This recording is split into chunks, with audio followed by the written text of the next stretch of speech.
Network is here. Oh, no punches! I'm real revolutionary right now. Support this man, Black Media. He makes sure that our stories are told. Thank you for being the voice of Black America, Roland. Hey, Black, I love y'all. All momentum we have now, we have to keep this going. The video looks phenomenal. See, there's a difference between Black Star Network and Black-owned media and something like CNN. You can't be Black-owned media and be scared. It's time to be smart. Bring your eyeballs home. You dig?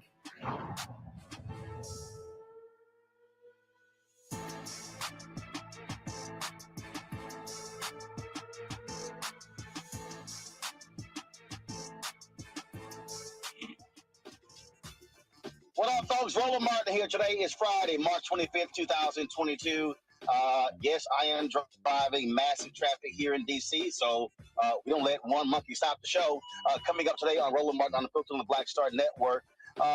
Breaking news, after 2 years, the Black News Channel is shutting down.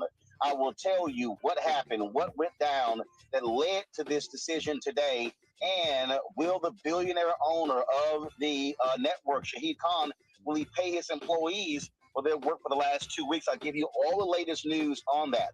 Also on today's show, a Florida girl was expelled from a prestigious school in that particular state. She and her mom will join us. She was attacked by 2 white students, yet she was the one that got expelled. Also, what's the latest in Mason, Tennessee? Will the Tennessee controller take over the finances of this majority black town? We'll talk with the vice mayor about that particular issue as well. Also, we got Education Matters. A lot of things we're going to talk about on today's show. Folks, it is time to bring the funk on Roland Martin Unfiltered on the Black Star Network. Let's go. He's got it. Whatever the biz, he's on it. Whatever it is, he's got the scoop, the fact, the find. And when it breaks, he's right on time and it's rolling. Best believe he's knowing. Putting it down from sports to news to politics. With entertainment just for kicks, he's rolling. It's on go, y'all. It's Roland Martin, yeah. Rolling with Roland now. He's funk, he's fresh, he's real, the best. You know he's Roland Martin now.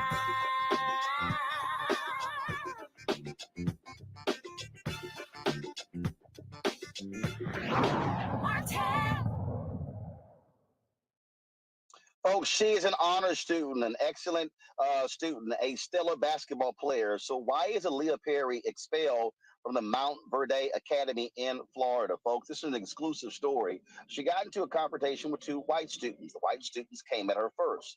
Why are they still there? And she has been suspended. This story has captured the attention of lots of folks. There also is a video of the incident. Yet, why are we not actually seeing that particular video? Joining us right now is Aaliyah. She joins us right now along with her mother, Angelia Alexander from Winter Garden, Florida. Glad to have both of you here for this exclusive interview. So, Aaliyah, okay, walk people through exactly what happened to you. When did this happen? What were the circumstances around you being attacked by these 2 white students? So it started on a Tuesday. And, you know, me and a couple of friends were just sitting around talking in the student center. And let me remind you, it's packed. It's a bunch of games going on, lots of people talking and stuff. And I was talking to a kid across the student center. And we were talking about TikTok, yada, yada, yada. And another boy, he's like, why you gotta be so loud? And mind you, the student center is packed with at least 50 kids. So, like, and it's a free period, like, I could talk however I want to talk. Like I'm not, it's not like I was screaming where everybody can hear me, but I was getting his attention. And you know, he comes over here and he's just like, "Yo, shut the F up! Why you gotta be so loud? There's no reason for you to be all loud and stuff." And you know, I'm saying, go away, just go away. I'm not talking to you. Don't interfere. I'm not talking to you. Go about your business. Now you said this is on a Tuesday, but again, what month was it? What month? It was this month, March. Got it. Okay, so it's very recent what took place. Go ahead. Yes, and so he comes over and, you know, he's just telling me, shut the F up, be quiet. Nobody's like, why do you have to be so loud? I'm like, nobody's talking to you. You can go about your business. And then, you know, a girl that was sitting at the table with them, I guess, I don't know what made her get in her feelings. I don't know what made her upset, because literally nothing that I did had anything to do with her. And then she starts calling me B words, N words, all this and that. And so I get up and I go to her. I'm like, yo, what's the problem? And she's like, why the F do you have to be so loud? And let me remind you, when I walked up to her, I gave her arm's distance to where, you know, we could have a conversation. Like, there's nothing wrong with that. And she steps in my space. Like, her head is on my chin. Like, that's how close she was. And so I'm like, back up. And like, they make it seem like I pushed her. Like, I pushed her aggressively. I was like, no, she was in my space. Her head was touching my chin. I said, back up. And so then as I like turn to my friend, I'm like walking towards my friend. She comes and she pushes me on my side. So then I automatically turn and I push her back. Then both of those pushes, like her push and my push, were both aggressive. Not aggressive for any fall though. Any of us to fall, hit our heads, none of that. Like no one fell, no punches, no nothing. Later, I was called to the office where I sat there, you know, I had to give my story. And then I was later told to go home. Well, before I was told to go get my father, and he came, and then, you know, one of the phones was brought in, and, you know, one of the deans came into the office and was like, because there's 4 deans, and one of the deans came into the other dean's office and was like, hey, I need to see that phone on there. And as I was exiting, I was like, if this is yada yada's phone, it has everything you need to see. Come back the next day for the video, it's white, it's gone. Apparently she doesn't have it, nobody has it. Even though it was shared on social media, nobody has it now. And she also received hours for having that video, so who knows? So on Wednesday, I come and I have to go to a discipline committee at 12 o'clock. And so I'm sitting there, you know, I asked for a snack. I asked one of the deans for a snack, and he tells me no. Like, he just, like, if I did not ask one of the other colored deans for food, this man wouldn't have let me eat the whole day. So I then went to the colored dean and asked, can I please get a snack or something? I have my own money, I can buy it. And she let me go, and I came back. Then later I went to the DC committee that day. And, you know, before I got there, my coach was telling me, she was like, when you go in here, just own up to what you did. Like, tell them that none of this would have happened if you even walked up there. Me, I'm a kid. You know, I'm trusting my coach. That's my coach. You know, I'm thinking she has all intentions for me. Like, she wants me to be here.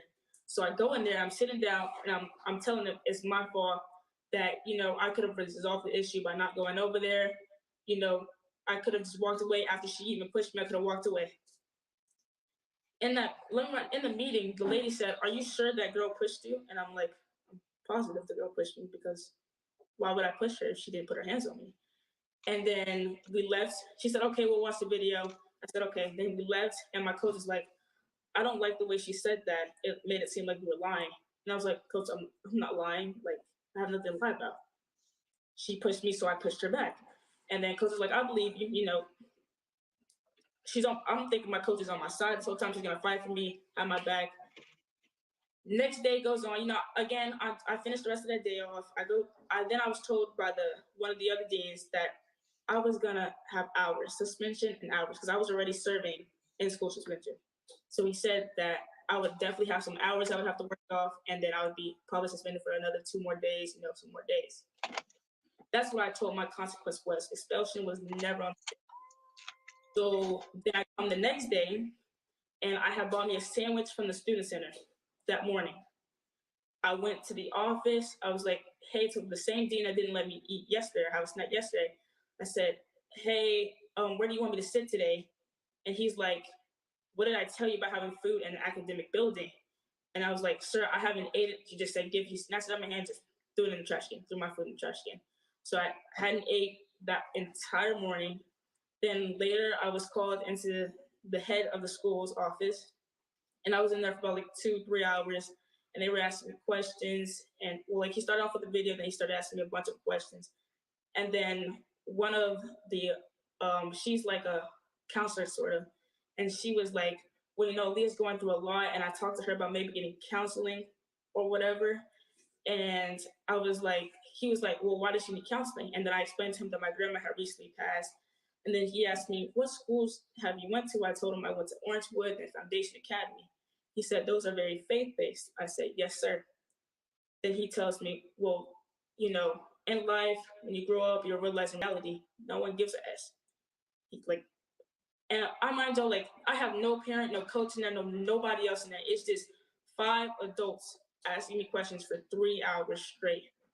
And then he says, so what does this girl say to you that makes you want to go? So at any point, did they call you, Angelia? Did they call Aaliyah? Did they call your father? So why are they having conversations with you about this? And you, as a parent, you're not involved in any way in these conversations? Right. I never got a call. When it first happened, my daughter, what she did was she hit me a text. She said, Mom, I'm in trouble. So as a mom, I'm like, oh my God, what happened? So she was like, I pushed the girl. So I'm like, okay. So then I had to call the school and say, hey, listen, let me see this video of my child pushing another child because she's not aggressive like that. I mean, I teach her to stand her ground, but not to start things. So when I go into the office, I see the video and all I see is my daughter sitting down and she get up and just whoop, run and push the kid. I'm like, well, the video's skipping. And he's like, oh, well, you know, we've been having IT issues. So I'm like, well, if the video's skipping, that's not accurate. We can't go off that video. So that was it. No call, no email.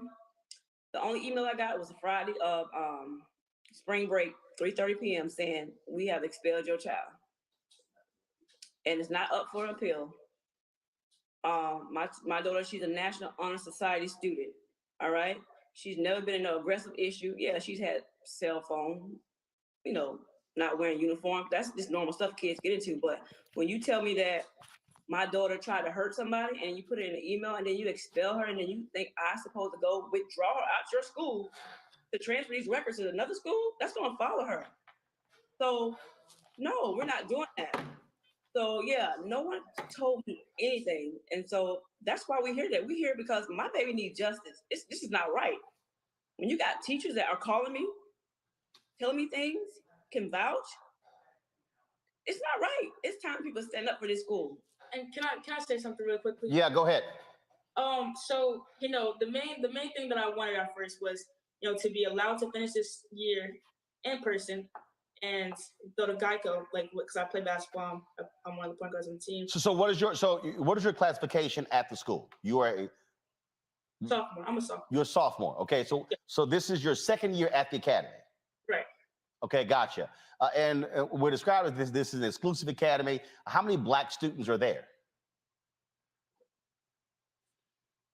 Like, what's the Black population of this academy? How many students overall at this school? There's a bunch of students in general. Yeah, what I'm saying is that this academy with 1,000 students, 2,000 students, like how large is the school? Yeah, it's about 2,000 kids. And how many Black kids go to the school? Some of our international students, and then you have most of the Black kids are athletes. Yeah, Got it. Okay, so they make this. I'm sorry. So Aaliyah, you want to go ahead and make a point? Go ahead. Oh yeah. So like at first I wanted to do this to go to school because she still gets to go to school even though she put her hands on me as well. And I wanted to play basketball because I play on a national team and we're about to head to Geico. But like I don't even want to play Geico because I feel like my coach just wasn't there for me. Like that hurts. Like my coach wasn't there for me the entire time.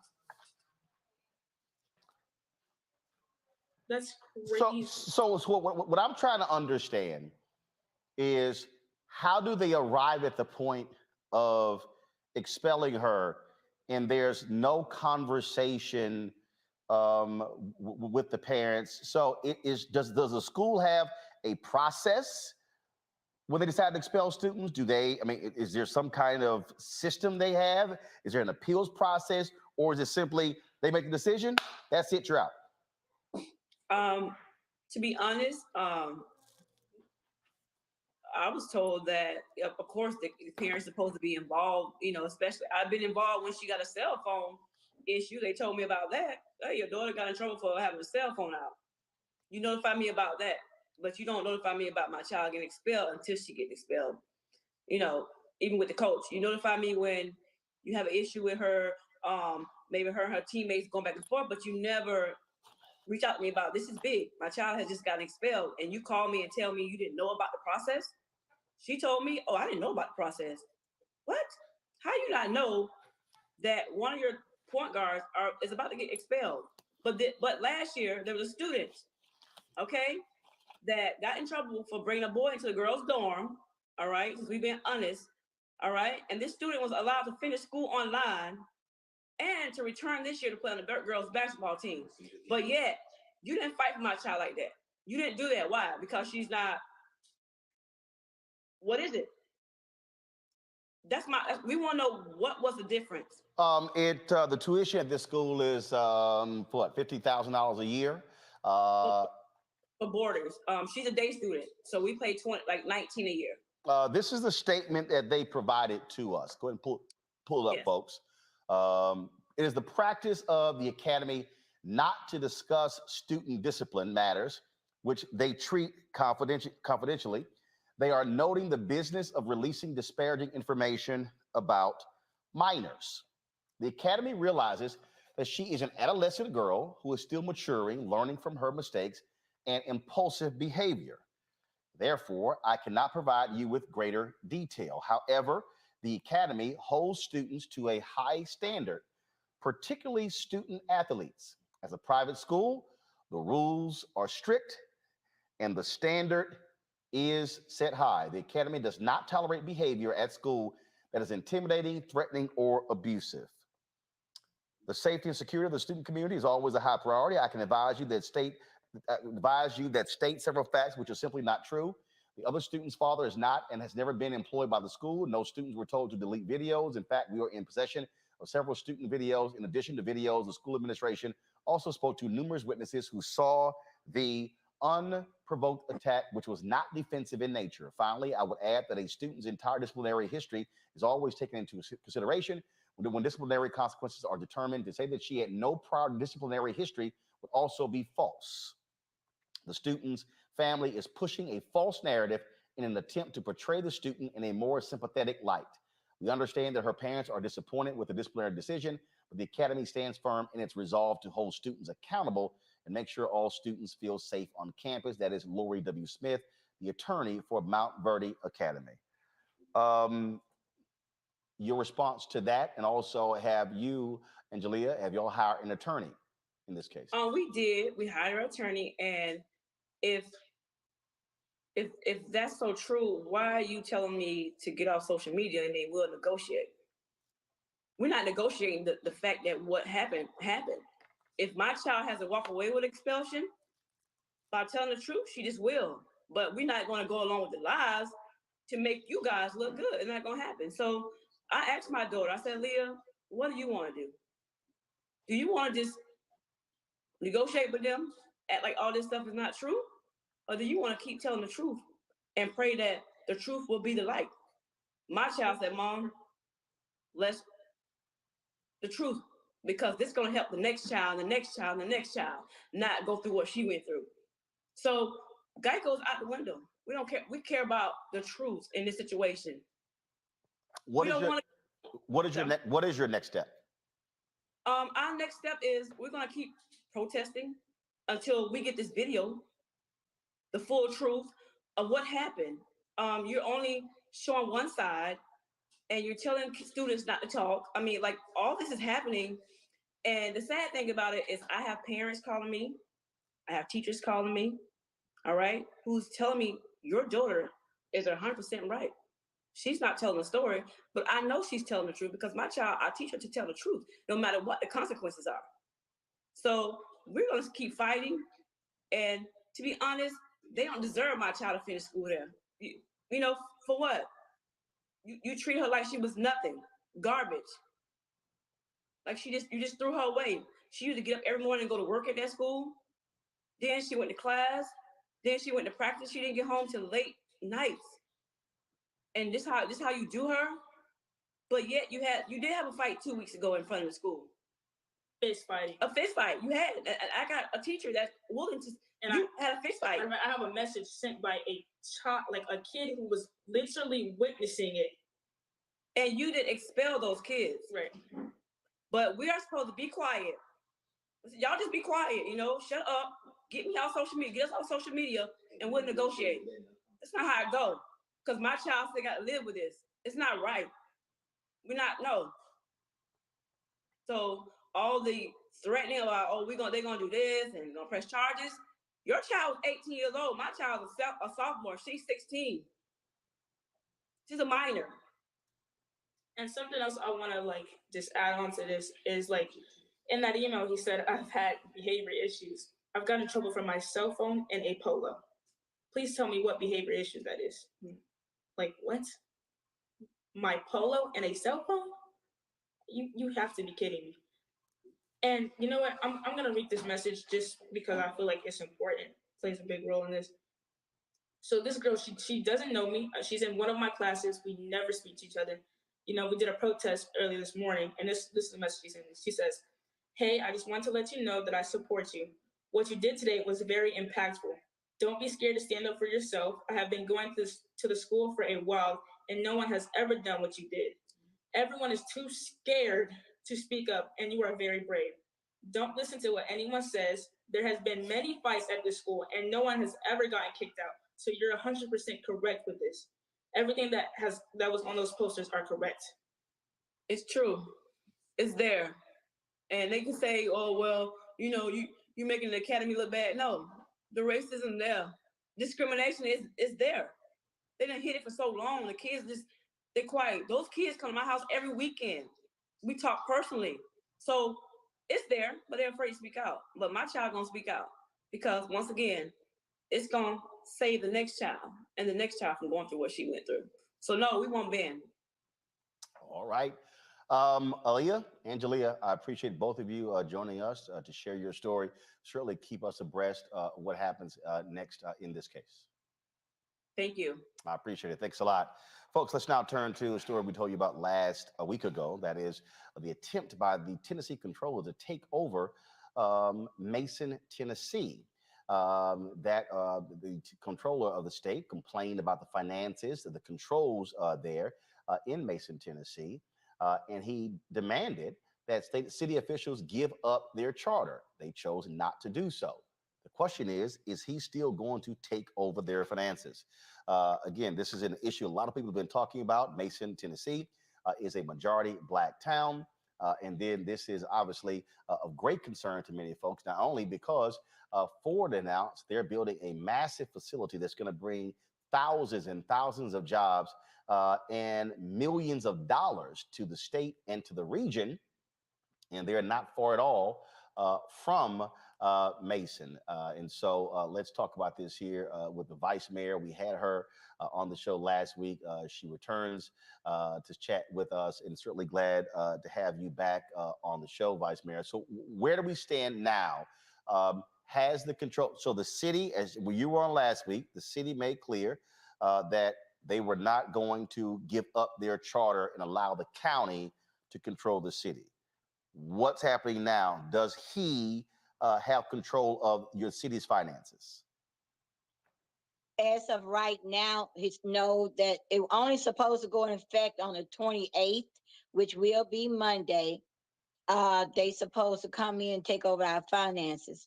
But they did come down today, the comptrollers did, to look at our numbers to see if what we were saying or what our finance team was telling them that was true. The numbers that we presented to them when we went up to meet with them. So that is what we actually waiting to see if they're going to accept the numbers. Is he going to make the change, or is things going to stay the same? So again, there's a lot of people out here commenting. They're saying that the town has been stolen, the land has been stolen. The reality is, y'all are the duly elected representatives of Mason, Tennessee.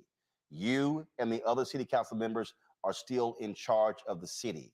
The only authority that they have is to take over the finances. And what does the state law say? How long does that last? How do y'all get it back? Walk us through that. Okay, well, as of now, we don't know how long they're gonna decide to leave it or to stay over in control of our finances. All we do know is that they are going to come in, but again, we're gonna wait and see what their decision is going to be next week, because they got the numbers, they got the paperwork, they came down, they looked at everything. So with that being said, hopefully by next week, we'll know if they're gonna do their demands. And as of right now, they don't have control. And I want to let everybody know that we still have the mayor, we still have our officials. We did give up our charter, so they're not in control of the city, but they're just in control of the finances as of right now. So Jason Mumpower is the Tennessee controller. And y'all will know by Monday if they are going to take control of the city's finances. And what that means is that, I think, what is it? Any expenditure over $100, they have to approve? Right. Anything that any of our bills, of course, all of them are over $100. So we will have to wait till they approve it before we can even pay them. And they could be paid late because they may not get them back to us in time. And also we still can't apply for any grants unless they approve for us to apply for grants. Gotcha. All right, then. Anything else, Vice Mayor Rivers, that we should know about what's happening there in Mason, Tennessee? What do you also want the public to be doing to assist you and the other city council members? Well, we just want you to keep making noise, keep letting people know, keep supporting us, and just spread the word that we're fighting. We're gonna fight to try to keep them from doing us in worse than they already are, because where they are and the demands that he has made on our finances can cause us to go into default with our bills. Because as we stand as of today, we are not behind on any of our bills. We're not in default on anything, our bonds, nothing. So with the control over our finances that he's trying to take, there's a possibility, because all he has to say, well, I'm not going to let you pay that bill right now. And if he make that decision, then we would go in default with everybody that we have contracts with, or we doing business with, or if we need a part for our fire department truck or our water department, we have to wait till he say that we can do it. All right, then. Vice Mayor with Virginia Rivers, Mason, Tennessee, we sure appreciate it. Thanks a lot. Thank you. All right. Want to bring up my panel right now. Glad to have them with us. Killa Bethea, communications strategist. She joins us on the panel. Michael M. Hotep, host of the African History Network. He joins us as well. Also, Chris Metzler, attorney. I see Chris there as well. Matt Manning also is joining us as well. Matt Manning, civil rights attorney as well. And so have all of them. But first of all, let me just throw this out, which I'm trying to quite understand, and y'all can talk about the first story, even the second one. This is one of those things that we talked about with the vice mayor last week, and that is, Matt, they're saying the issue they keep talking about took place long before they took over. And a lot of people, I keep people saying, oh, this sounds like Black Wall Street. Well, calm down. That's not what this sounds like. But it is important to be asking, wait a minute, it's like you're the controller. Why are you taking this harsh of a stance all of a sudden? Particularly when the issues that undergird the Tennessee comptroller coming in started years ago and under all white people who are in control. So the first question is, why are you choosing to do it now? And the answer is that Ford is building a big plant that's going to go right through Mason, and the infrastructure there is going to give Mason a lot of money. So the question I have is, how is Tennessee trying to usurp this, and how are they going to benefit from it? Obviously, there's going to be millions of dollars. The article that I read indicates about $5.6 million in investment from Ford. So my question is, how is Tennessee trying to steal this money from the residents of Mason, and what exactly are they going to do with that? Because it's very obvious that they sat on their hands for a long time and allowed the mismanagement until it became a potential gold mine, and now they're trying to get that money. And Kelly, the folks at Ford, they've weighed in. They've said they're concerned with what's going on here. I would be concerned too, because something in the water isn't clean with this, right? If you have a history of managing your finances as a town before a predominantly Black administration comes in, and then all of a sudden, because there's Black people involved, you all of a sudden need to take that power away, that's a problem, because it doesn't say anything about the finances of the town or the status of the town. It has everything to do with you not wanting Black people in power of the town. So I would absolutely, if I were Ford, investigate into the matter as much as I could, given, the parameters that may be. But it something fishy is certainly going on. At least that's what it looks like here. Michael, this is not shocking. What I mean by that is we've seen these things happen before. In terms of where you have state takeovers, I'm familiar. I'm from Texas, where you had school district that was in Texas. Wilmer Hutchins, a black school district outside of Dallas. The North Forest Independent School District, black school district. You had major financial issues, board drama, corruption, all kind of stuff, and the state took over those school districts. So we have seen it, and a lot of the same things we're hearing in Mason, Tennessee, we heard then as well. This is a town that's barely not even 2,000 people. About 1,200. Yeah, yeah. It's like I say, it's not even 2,000. And so what you're dealing with here is you're dealing with this massive facility coming in. There's going to be a financial windfall, and so the vice mayor last week she made it clear. She's like, "Hey, we want to be able to run our city, but we're trying to clean up the mess the previous leadership that was all white." Yeah, isn't it always African Americans got to clean up mess from white people? I mean, look at President Barack Obama came in after 2 terms of George W. Bush. Reading this story, so I've seen some different interviews with this, and thanks for covering this, Roland. This Detroit, we were taken over by the no good Governor Snyder, who was also the governor that the Flint water crisis happened under as well.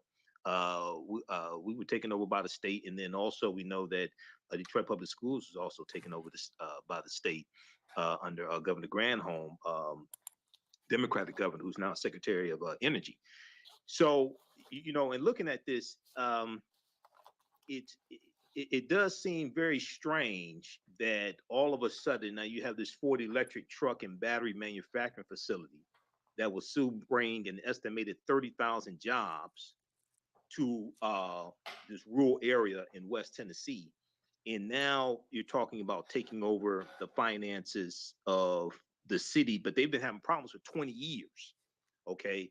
So hopefully, they can fight this. And then also I'm looking at, there was some American Rescue Plan money that if I remember correctly, Roland, the American Rescue Plan money, they've been able to, it's like $227,000 they've been able to use to pay back a significant amount of the money that have been improperly borrowed over many years from its water and sewer fund. So a lot of times, one of the things, Mayor Coleman Alexander Young, when he took the oath of office January 1974, he's one of the first African-American mayors of a major city.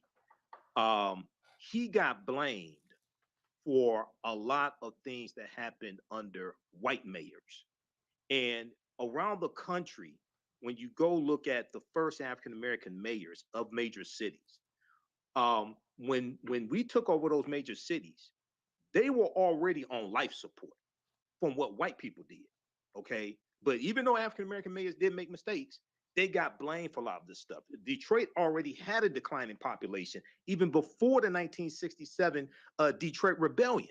Right. Okay, white people were already fleeing the city of Detroit. So, hopefully they're able to fight this and maintain control of the finances. But this is what they do, man. They put you in receivership so they can take over your city, take over your power, etc. Folks, we're going to continue to follow this. As we get more details, we certainly will let you know. Got to go to a break. When we come back, Clarence Thomas's wife, Jenny Thomas. What the hell? Text messages she is sent to the chief of staff for Donald Trump, Mark Meadows, now are public. Clarence, you might want to talk. I know you never like to talk on the Supreme Court, but yeah, you might want to have a few words so we can discuss what the hell are you doing? Yeah, we're going to break it down. You're watching Roland Martin Unfiltered right here on the Black Star Network.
Did you ever want to do a soap opera? I did it before, Another World. I did it years ago with Joe Morgan Freeman, called Another World. It's the funk now, but that's how I started in TV. My first job. My very first TV job. Joe Morton and Morgan Freeman were on a soap opera? Together. Yes, I Wow. know. Oh, I loved it. I played a prostitute. I was real raw. My name was Lily Mason. I was a hoe on Tuesday, and I owned the town 2 weeks later. That's how they do you. Right, that's how soap opera. You evolve. Yeah. Right. So now I'm on this, but I'm rich right from Jump Street. So I'm loving it.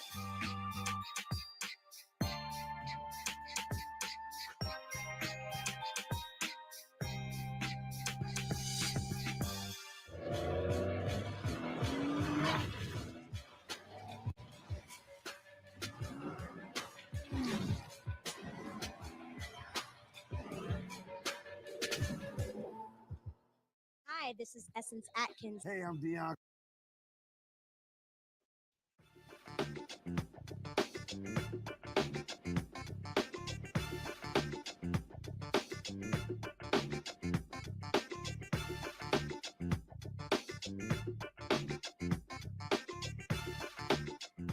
Jenny Thomas, the wife of Supreme Court Justice Clarence Thomas, is putting him in quite an ethical position.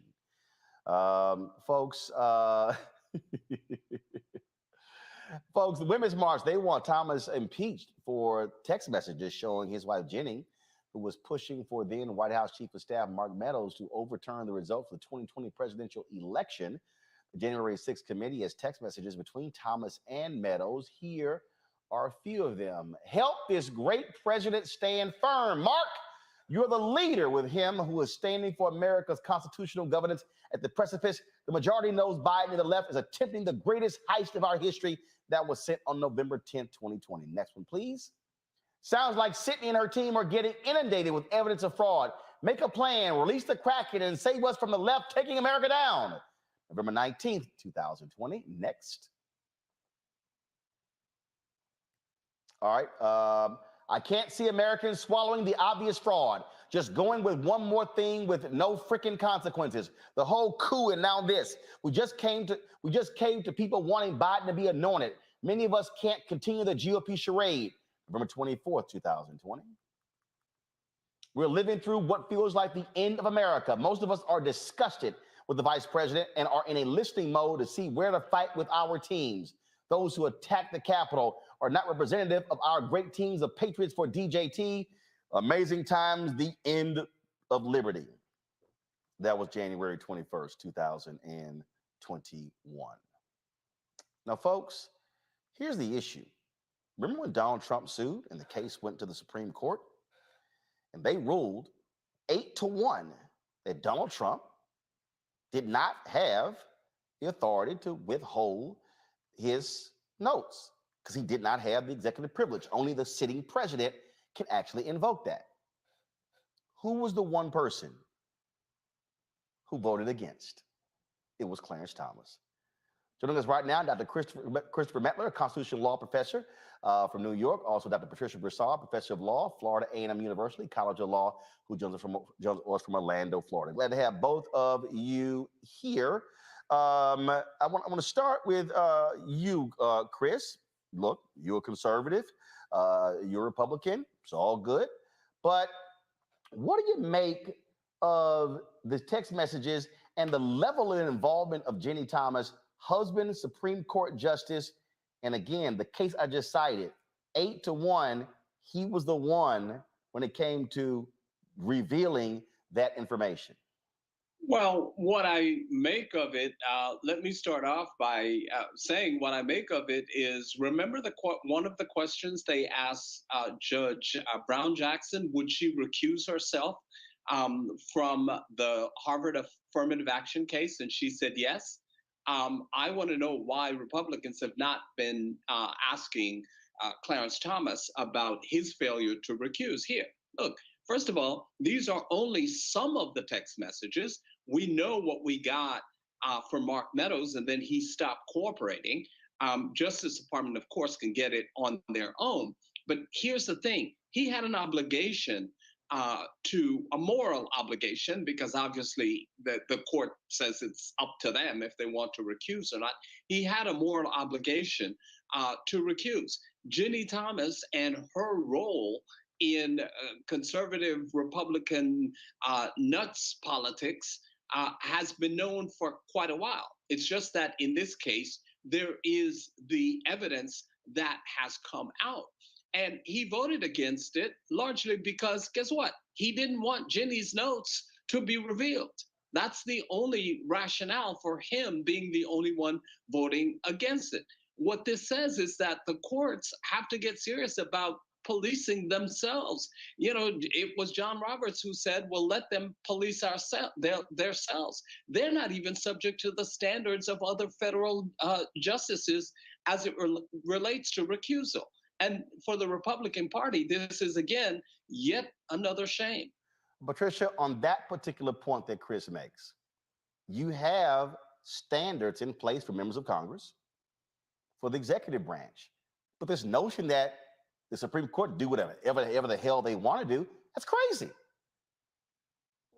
Well, yes and no. Yes and no to the extent that each branch of government is responsible for creating those rules and laws for themselves. It's part of how our Constitution was drawn up.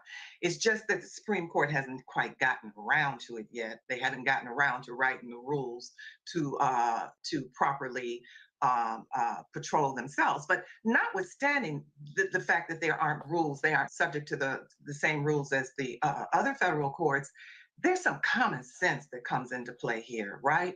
And I also wanted to say, look, who's Brett Kavanaugh's wife? You don't know. What's her name? What's her sign? Who's Alito's wife? Does Sotomayor have a boo? You don't know.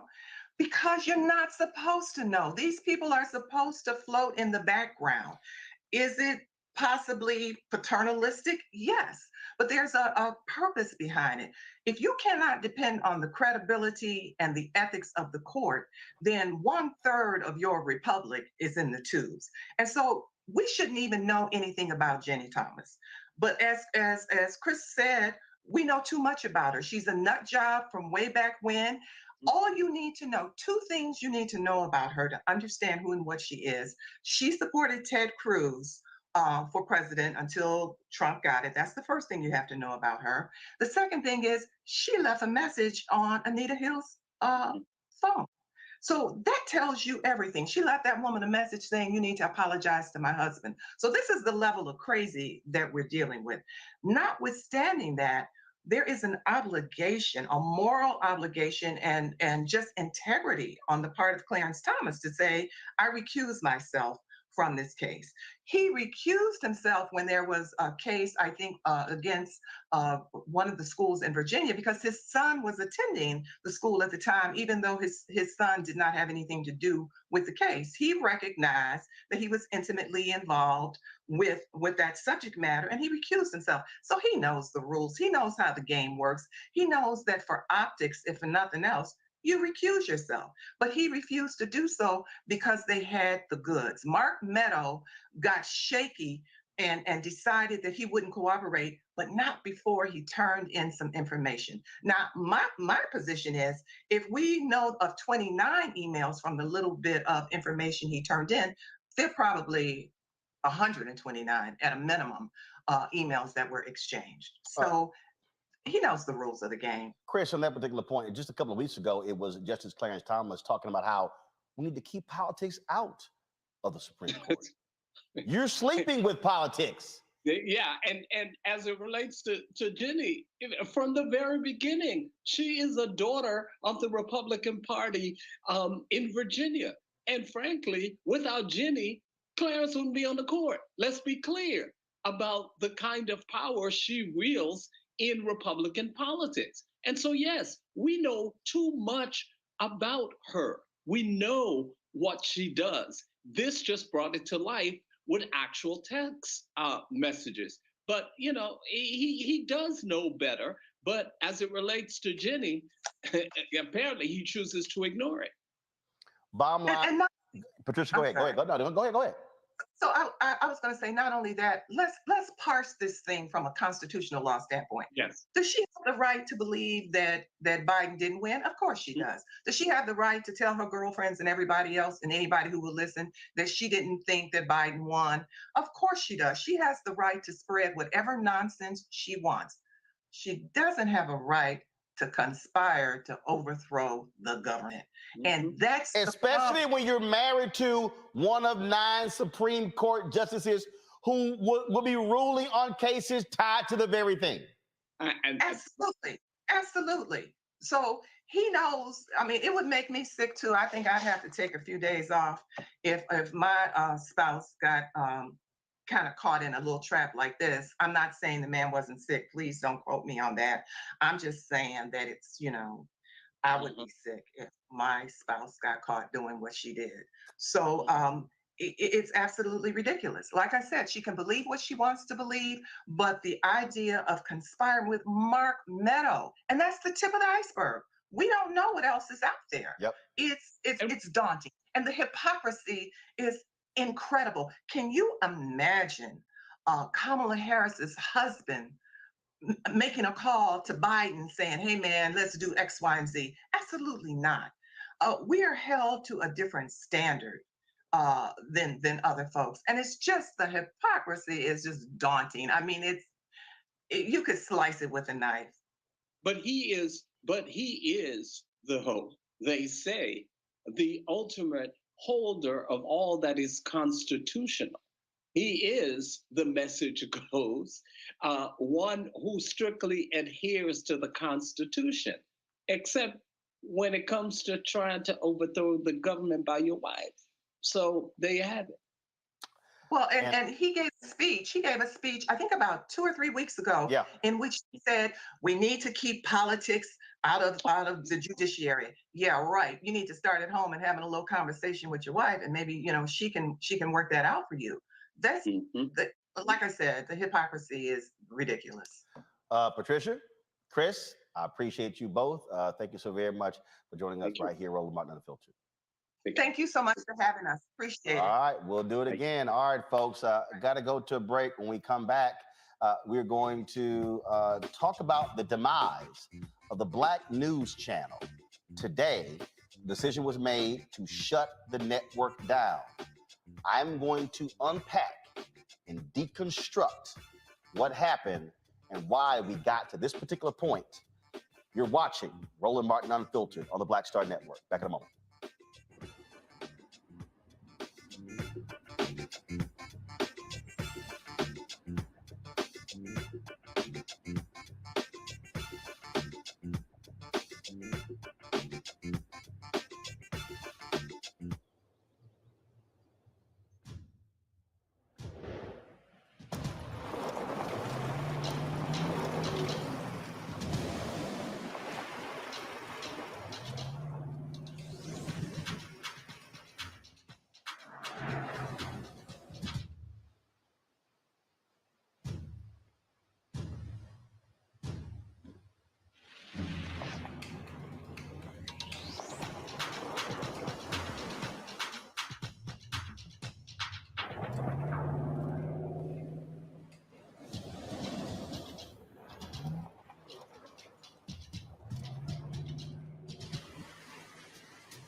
Hey fam, Patrol Grooming is a Black-owned men's grooming company that delivers on this promise every day to men everywhere.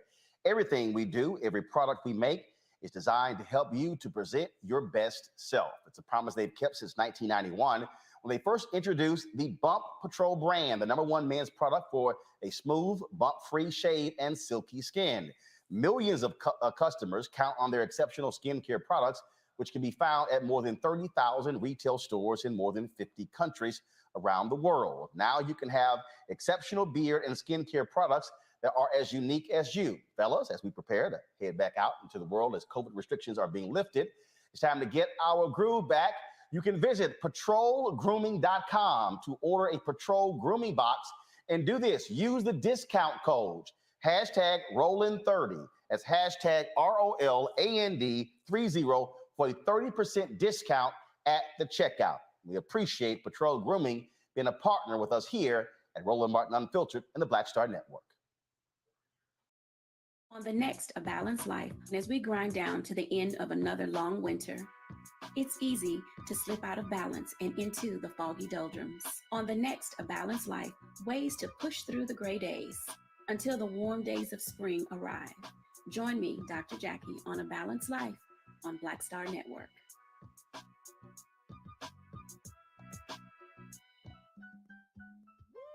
We're all impacted by the culture, whether we know it or not. From politics to music and entertainment, it's a huge part of our lives, and we're going to talk about it every day right here on The Culture with me, Faraji Muhammad, only on the Black Star Network. Now, did you ever want to do a soap opera? I did it before, Another World. I did it years ago with Joe Morgan Freeman, called Another World. It's the funk now, but that's how I started in TV. My first job. My very first TV job. Joe Morton and Morgan Freeman were on a soap opera? Together. Yes, Wow. I know. Oh, I loved it. I played a prostitute. I was real raw. My name was Lily Mason. I was a hoe on Tuesday, and then I owned the town 2 weeks later. That's how they do you. Right, that's how soap opera. You evolve. Yeah. Right. So now I'm on this, but I'm rich right from Jump Street. So I'm loving it.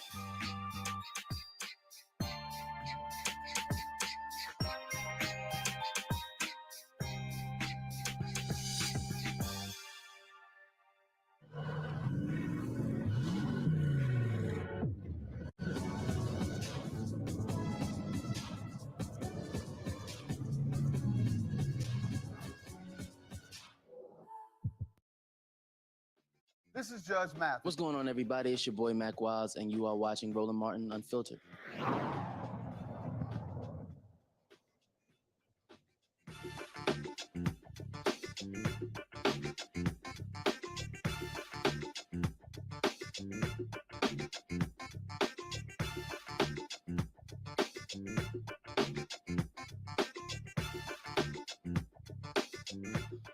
All right, folks, news came down today that the Black News Channel, the Black Targeted Cable Network that was launched a couple of years ago, is shutting down. They aired their last newscast on last night.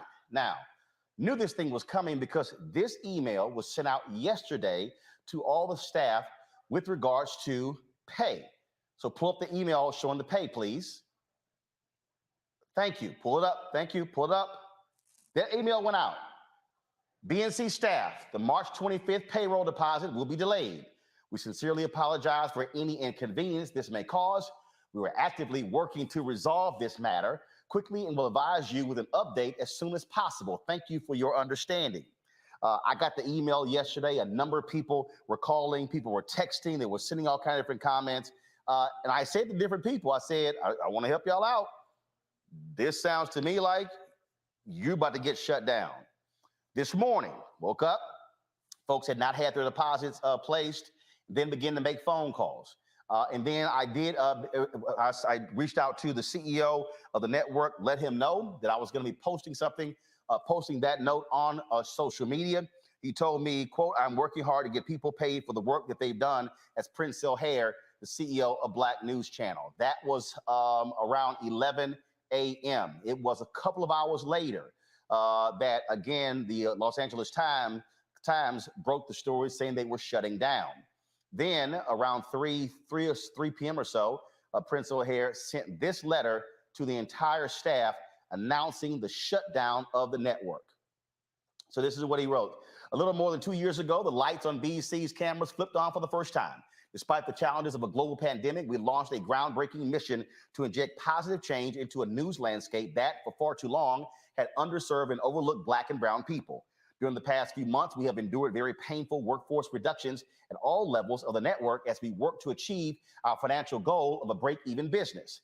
This has forced all of you to do more with less, and your contributions have been remarkable. Unfortunately, due to challenging market conditions and global financial pressures, we've been unable to meet our financial goals, and the timeline afforded to us has run out. It's with a broken heart that I am letting you all know that effective immediately, BNC will cease live production and file for bankruptcy. We're sad and disappointed by this reality and recognize the stress that this puts on you and your families. With a nation on the verge of a social justice reckoning not seen in this country since the civil rights era, we've been hard at work building our presence in the marketplace with unprecedented speed. Through a continuous run of distribution agreements on both linear and streaming platforms, BNC's accessibility has grown to reach more than 250 million touch points. Since rebranding and relaunching the network a year ago, we have developed a 17-hour daily block of live programming and a lineup of shows that are outstanding. Every day we present our stories, context, and viewpoints that illuminate and celebrate the Black experience in a way that no other network has since the dawn of television.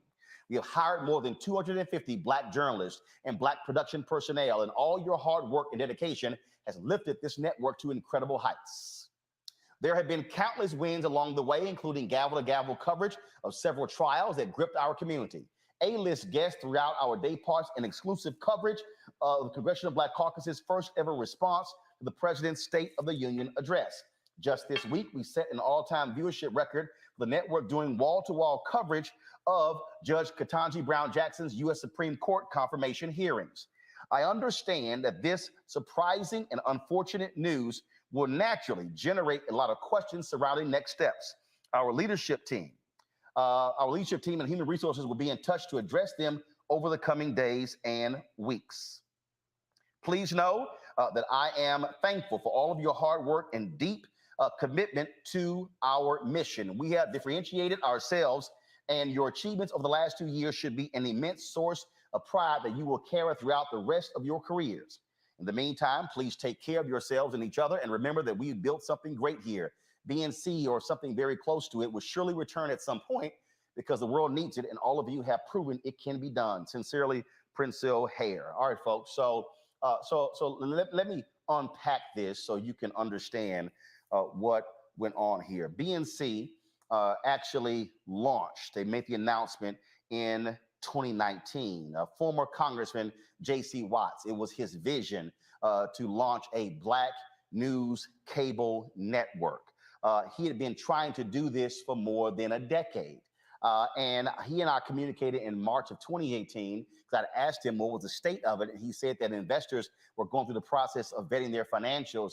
And then it was later that year, probably around December, when they actually began to close on it. Then they announced they were going to be launching. They kept having the date pushed back and pushed back. They didn't launch until really February 2020.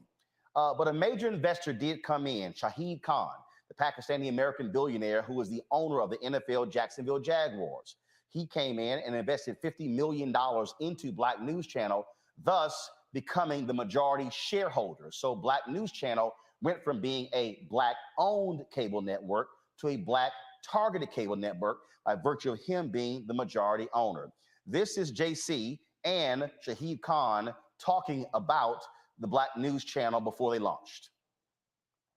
Now the time to launch a TV network focused on the African American viewer. Well, Catherine, the Black News Channel is culturally specific to the African American community. You've got 200 plus stations on any cable system. We are the one location that you can come and find out about wellness, culture, current affairs as it relates to the African American community. So we launched November 15th of this year, and we're looking forward to creating a venue that African Americans can find culturally specific issues pertaining to them. Congrats. Shad, you're an investor in this channel, and I'm wondering, when you looked at this, how do you think that the Black News Channel will compete against news networks that already have the resources? Well, I think it's going to do real well. To add to what JC was saying, it specific needs of a community that's really underserved, the African American. It's great for me to be part of it. It's been under planning for a long time, and then to come in and help provide financially so it launches well. You heard there where J.C. Watts said that they were launching in November of 2019. That got pushed to December, then January, then finally in February. So they launched in February 2020.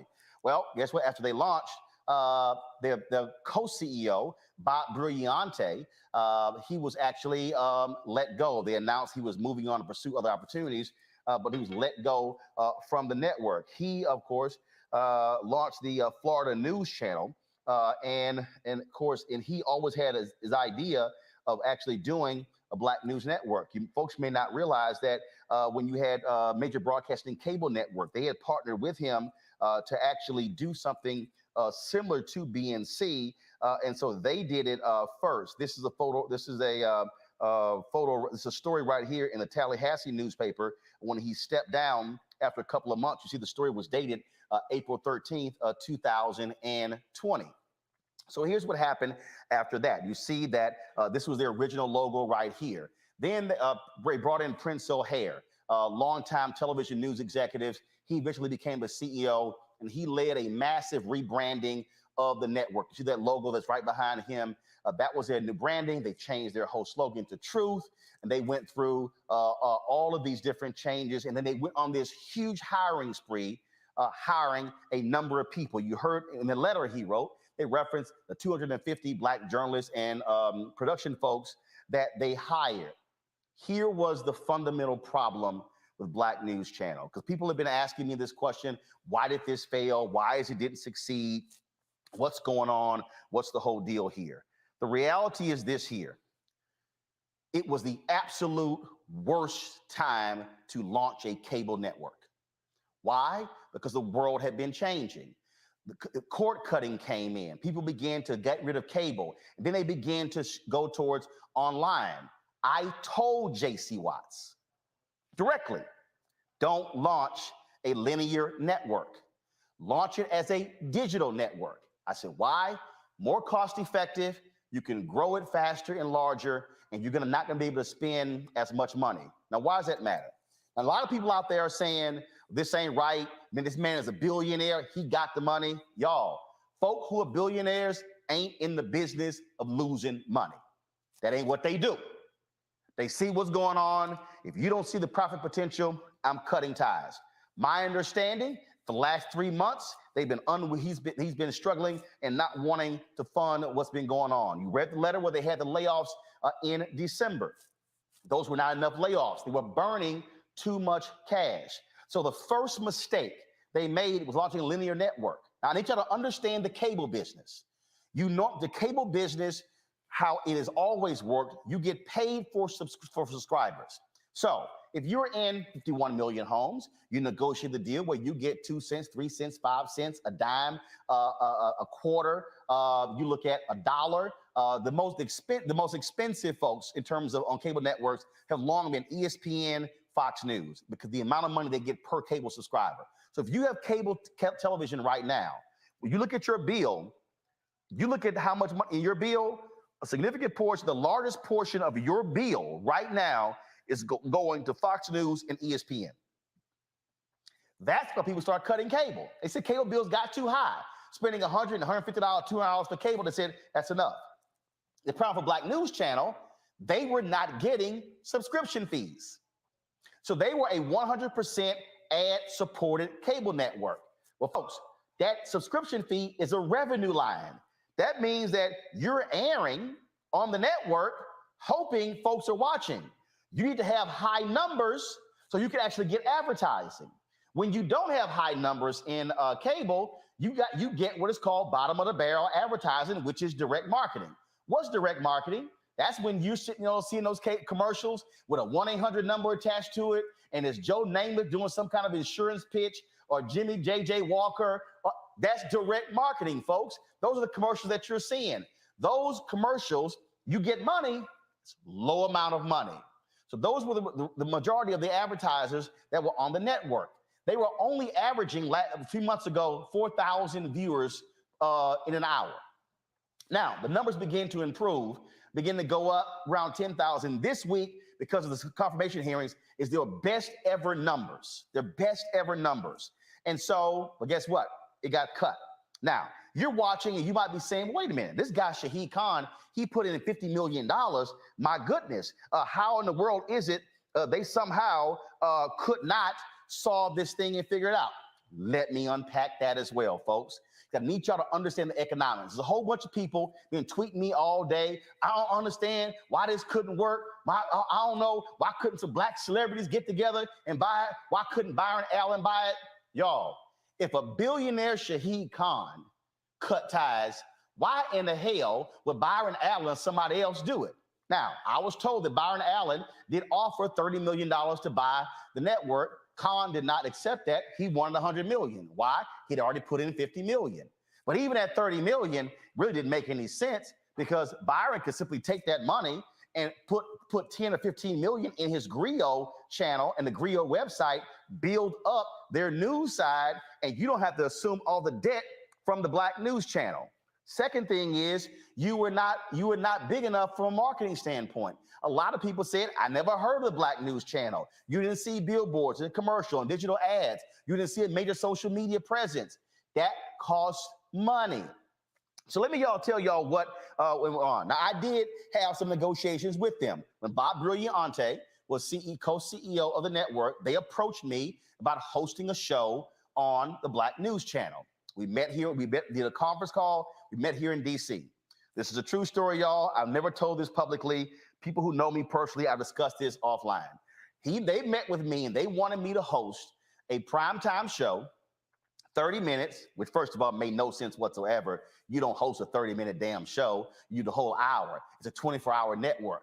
If you do a 30-minute show, you got to put another 30-minute show behind it. But that made no sense. So they wanted me to host a 30-minute show, and they were going to have Larry Elder follow me, and they offered me $85,000 to host a 30-minute show. And then they wanted me to also utilize my social media, promote the network. I said, I'm not even responding to that offer. I'm sorry. I made $85,000 running Tom Jonas' website, blackamericaweb.com in 2001. Do you actually think after what I've accomplished over the next 18 years, I'm going to take $85,000? Hell no. So I told them I'm not taking that offer. And so I said, if y'all want to be serious, y'all come back and holler at me. So they never did. Princell came in. They never called as well. And I was fine. I told them we're just fine here at Roland Martin Unfiltered, the Black Star Network.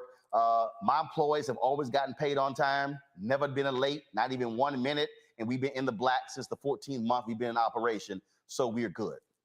So they spend all of this money here beyond going linear. And then you talking about not going digital.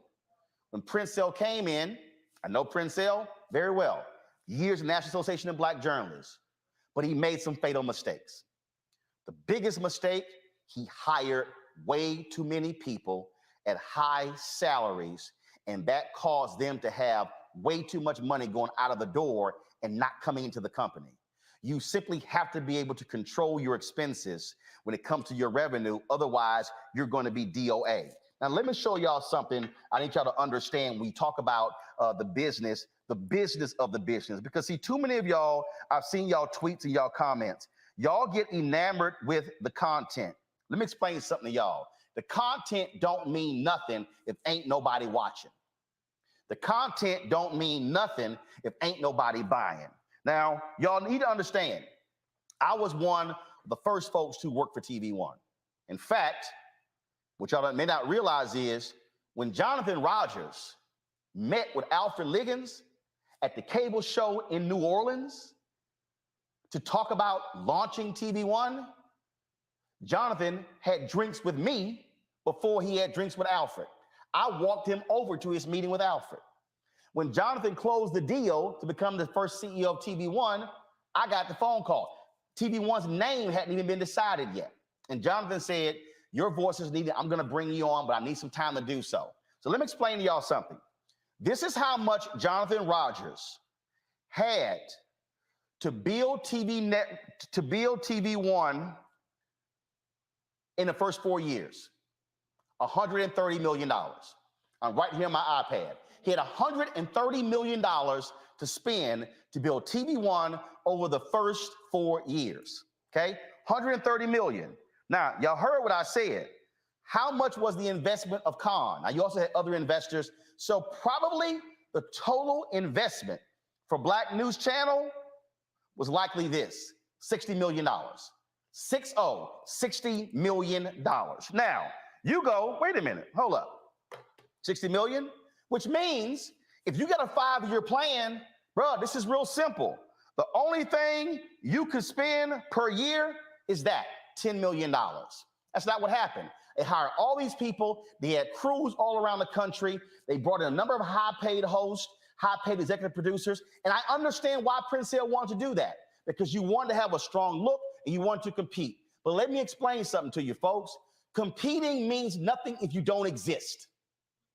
You can look good for a short while, but it means nothing if you go out of business. Now, you might ask, well, why does that, have we heard that before? Yep. Y'all ever heard of something called New TV? New Urban Entertainment TV? Yeah, you may not remember that. New Urban Entertainment TV was a Black cable network that came out in the early 2000s. Go to my pad, please. This is a story from Multi-Channel News. They survived about 3 years. They were really operational for 2 years. You had Dennis Brownlee was the founder. You had Quincy Jones was involved. There was another official who used to be with AT&T. He was involved. They had $15 million when they raised. You know what they did?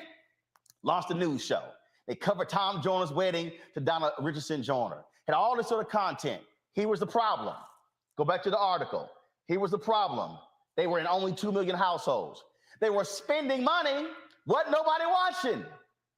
Y'all, guess who was one of the investors in New TV? Radio One.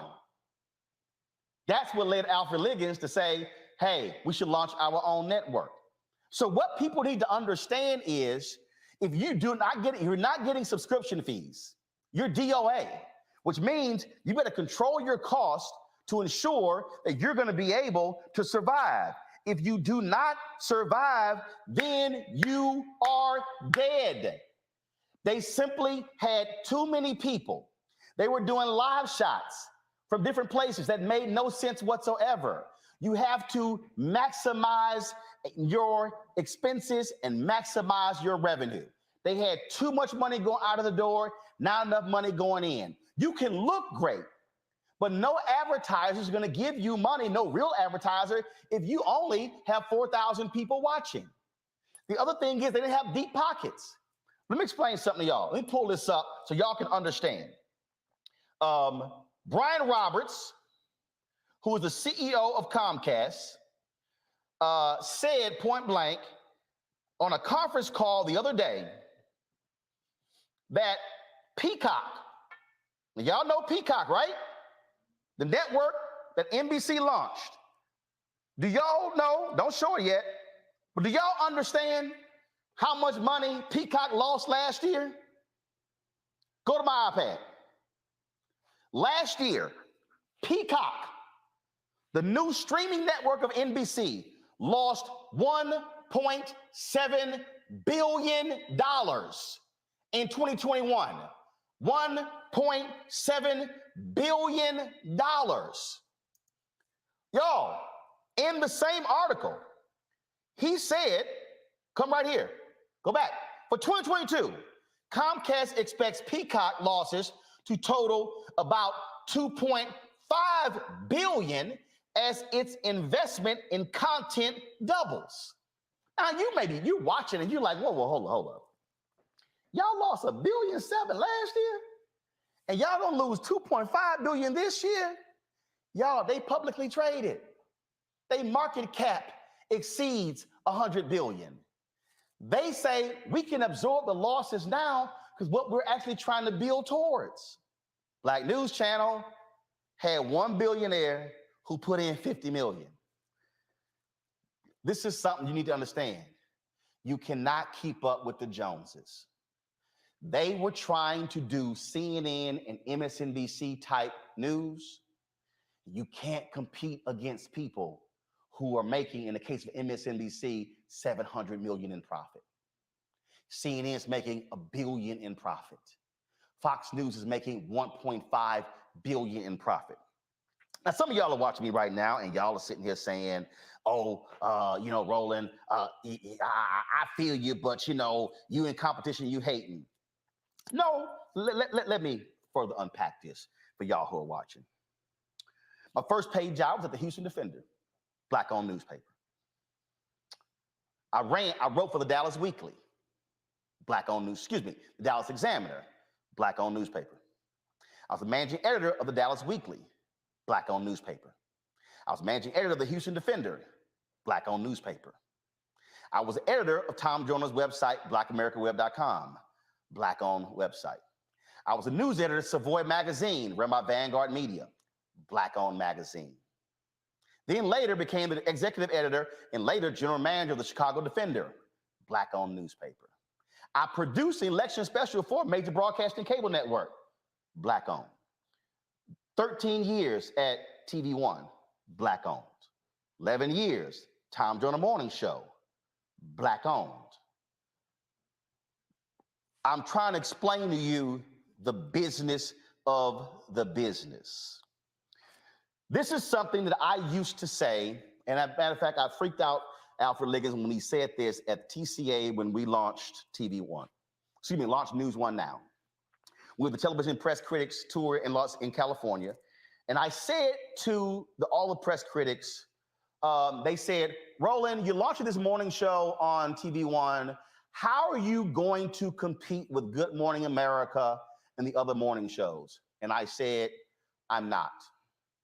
They go, I'm sorry, what do you mean? I said, I'm not. I can't compete with them. The Today Show car budget is bigger than my budget. I said, but here's something that the Today Show cannot do. They cannot out-black me. They said, whoa. And even Alfred went, whoa, I've never heard that. I said, well, you hear it now. When I ran the Chicago Defender, I couldn't compete with the Chicago Tribune and Chicago Sun-Times. Couldn't. They had way more money and resources. But they couldn't out-black me. See, what out-black me means is, when there's a news story, you can't out-black me. I'm a lock and load on that story. So you might ask, well, Roland, what should a Black news channel have done? First and foremost, you should not have had programming running from 10 a.m. to 7 p.m. that was live. It's a total waste of money because, frankly, nobody was watching. It's a waste of resources. Your focus should have been solely on building your primetime hours, 7 p.m. to 11. That's 4 shows. That's 4 hours. You then run those shows 2 more times in the 24-hour period. That means that those 4 shows now take up 12 hours of your 24-hour block. What you then do is take advantage of free content such as congressional hearings, which you're allowed to use by fair use, even though C-SPAN shows them, because the cable contract says they have to provide that free to anybody who wants to use it. You also go acquire very inexpensive documentaries, and you put together a programming schedule, and you methodically build your network by watching your dollars. So if you had $50 million and you say, listen up, we're only spending $10 million this year. Folks like, yeah, but no, I don't want to hear it. When I was at TV One, had a brother, he used to work at BET. He was like, man, we got to go do this. If this was BET, we were at ABC. I said, stop, we ain't at ABC. So don't tell me what ABC will be doing and how much they will be spending, because we ain't at ABC. Now see, some of y'all watching right now, let me explain to you how you don't get caught up in running with the Joneses. Do y'all see this table right here? Y'all see this table right here? This was one of the original tables we used on the show. Kelly remembers. She used to come into the studio. This was one of the tables she would sit behind. The black chair I sit in, this was our set. We had 4 of these tables and 4 chairs. You know why? We couldn't afford no damn set. I wasn't stupid. I wasn't spending a crazy amount of money. So you know what I did? I waited. Did I want a news desk? Yes. Could I afford a news desk? No. So what happened by the second year? Take the shot, Henry. We bought this. It cost us $8,000.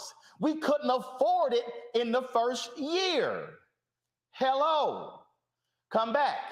We're now in a new studio, 5,200 square feet, 5 different sets. I couldn't afford that. I couldn't afford the robotic cameras, But we methodically built. That's what Black News Channel did not do. They did not conserve their resources to methodically build.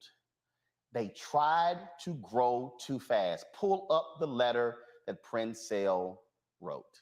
And he said it in the letter. Go to page 2 and then page 3. The letter from Princell. He said it. We grew at a remarkable, what does it say? We've been hard at work building our presence in the marketplace with unprecedented speed. You spent too much money, Princell. You did. Khan is a businessman. He was not going to put another $25 million into a venture that was going to keep losing money. Now, a lot of people were talking about, there was a whole lot of issues in terms of what were they going to do. People have not been getting paid because today was payday. Before I came on the air, I got a phone call that they did get him to verbally commit to pay all of the employees through today's pay period, which meant for the folks who ran the last 2 weeks, they're going to get paid. This tweet by Mark Lamont Hill was posted before that happened. This tweet went up. Go ahead and show it. This tweet here went up. You see at 4:47 p.m. That Khan was refusing to give people their paychecks today. Hundreds of employees, many of whom already took significant pay cuts, are now being denied money they've already worked for. Khan, a billionaire, simply says he doesn't want to pay it. That was at 4:47 p.m. I got the phone call, y'all, at 6 p.m. that Khan agreed to actually pay the employees. So that is happening. What I need people to, I'm going to close this way, what I need people to understand, because somebody asked me, well, how's Univision and Telemundo successful? First and foremost, Univision ain't an American network. Univision is seen throughout the entire Spanish-speaking world. Telemundo, same thing. You cannot make the comparison. I need folks to understand that also how you build a network, you have to be able to manage your finances and understand how to grow it. Even though people think you're going to get millions of people watching a show, that's not it. On an absolutely fantastic, unbelievable, crazy day, we would have 130,000 total people watching News One now. 130,000. I don't think we ever hit total 150,000 viewers. We were in 58 million homes, y'all. We had 52 Radio 1 stations promoting TV One. The marketplace that you are in changes. It dictates how you're able to grow. So I'm just going to put this in context so you can understand, folks, again here. Because again, remember, y'all, I did it. I just want everybody to understand. You looking at the only, outside of BNC, before BNC launched, you're looking at the only African-American who hosted for 4 years a Sunday morning show on TV One. Was it live? No. We taped it on Friday. Why? It was cheaper and more cost-effective. You're looking at, before BNC, the only Black person who had a daily morning show on a Black-owned network for 4 years. So that's for 8 years, y'all, from 2009 to 2017, September 2009 to December 2017, where I had the experience of how do you compete in a marketplace with a show on a Black-owned network. And so it's understanding how you methodically build it. Now, I had one of my staffers said this to me, and a person who used to work for me, she wanted a raise. And she said that she felt that she deserved to get $65,000. And I said, you're right, but not here. She's like, what do you mean? I said, a company can only pay you according to the revenue that they bring in. You might think you're worth $65,000. You probably are, but not here. You have to go to a place that can actually pay you $65,000. The position that I have for you can only pay you $45,000. That ain't right. It's business because you're not the only employee. So when you look at the number of people they hired, and I know many of those people, but they overpaid. They were spending too much money. That's why they had to shut down today. Y'all, this is business. And what we have to understand is you do not throw bad money at something that is not succeeding. And that's hard because the idea of a black cable news network is important. But if you cannot pay for it, it doesn't exist. What is the point of lasting 2 years when you want to last 20 or 200? The cable landscape is littered with wonderful ideas that failed because the business plan could not sustain itself. So you're sitting here going, well, I don't understand, Roland. How are you still in business? You know why? I check the account every day. I manage every dollar. Don't tell me you lost the remote to the Roku. Find the damn remote. I'm not about to spend another $20 to go pay for it because that's $20 that I got to pay.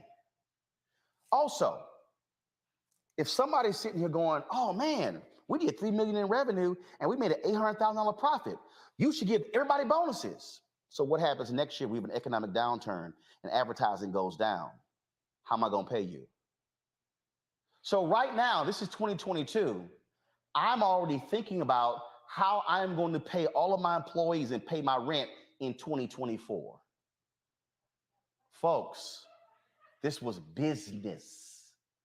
And again, you can't get so locked in to a great idea if you can't pay for it. And so there are going to be a number of stories that are done about what happened. And by the way, TV One, we get $130 million. Diddy's Revolt, they had $65 million. And one reason they struggled in this first several years, they were undercapitalized. Diddy wrote his letter talking about that in the whole Byron Allen lawsuit, where he talked about also they didn't have the distribution. What came with distribution? Sub fees. So folks, this is the business of the business. And so there are people without jobs. Lots of talent out there. There's still opportunity. But I want folks to understand, can this notion succeed? Can this idea of a black news network work? The answer is yes. It can work, but it has to be done right. You must be managing all dollars. Know this, I was a contributor for CNN. I got no problem telling y'all this. When I left CNN as a contributor, I was getting paid $285,000. I walked in at $250,000. BNC was paying contributors. How? I'm telling y'all right now, I have no problem being transparent. I would love to send Kelly, Michael, and Matt a check to be on my panel every week. But let me tell you right now, if I did, we would not be standing here 6 months from now. When I ran the Chicago Defender, this is the last story I'll tell before I go to the panel, then I got guests that are waiting, and I thank you for being patient who are waiting. When I ran the Chicago Defender, y'all, the Chicago Defender had not made a profit in 20 years. They had lost money for 20 consecutive years. Their expenses were being covered by the Michigan Chronicle, the Tri-State Defender in Memphis, and the Pittsburgh Courier. Those publishers were pissed that their profit was going to pay for the Defender. And so when I got to Chicago, we were in this massive building. And it was a building that they had been in since the 1950s when John Sinstack was the publisher. It was the building that we were in when we became a daily newspaper. And all of these black people in Chicago were going, man, we've got to save the building. This is a historic building. Do you know what it means? You had a black historian, he just passed, his name escapes me right now. He just died. And he did an interview in front of the Defender.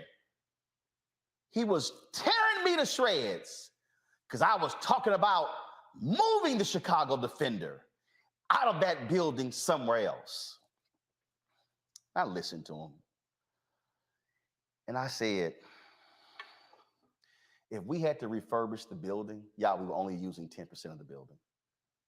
If we had to refurbish the building, it would cost $7 to $9 million to refurbish the building. The entire company wasn't worth $7 million. So I said, y'all got to make a decision, Chicago, Black Chicago. Y'all want to save the paper or save the building? You got to pick. Yes, I moved the paper to a new building to save it. We lost money my first year. Made a $100,000 profit my second year. Made a $400,000 profit my third year. That's business. Black-owned media can be successful, but it's also about building it.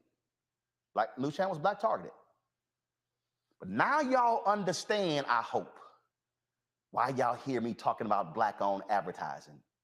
Why y'all hear me talking about why we should get our fair share of the $1 billion the federal government spends every year on advertising. Now I hope you understand why I fight so hard to get our fair share of the $322 billion being spent every single year on advertising that Black-owned media gets 0.5 to 1%. Folks, can there be a Black-owned media network that is thriving and successful? Yes.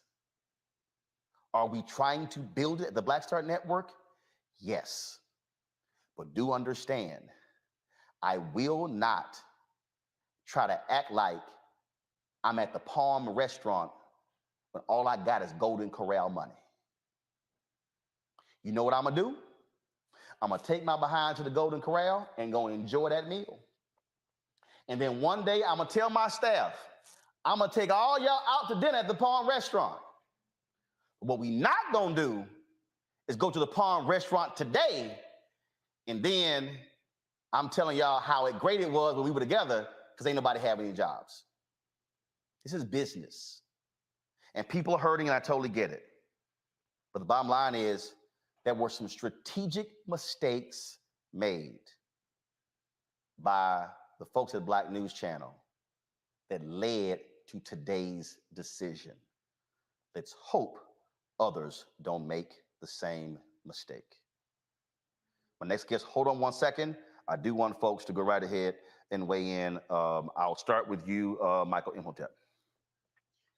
Well, Roland, first of all, you just gave what we call in business school, we would call these case studies. You just gave a case study on an African-American media company, okay? African-American targeted media company. So that was fantastic what you just broke down. And, you know, I watched the Black News Channel. I know a lot of the people on there. And I think it was last Friday on your show, I talked about how your YouTube views are much greater than their YouTube views.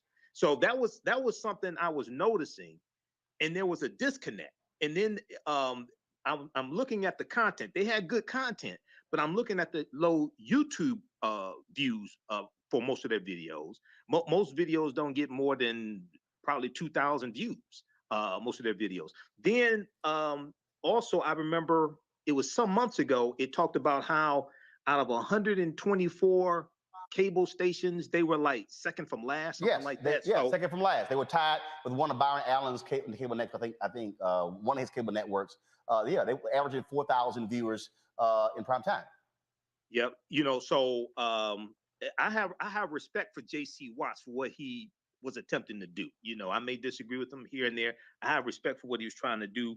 Hopefully, something, this channel, I've been rolling with you since like 2016, Roland, since I used to guest host your nasty syndicated radio show.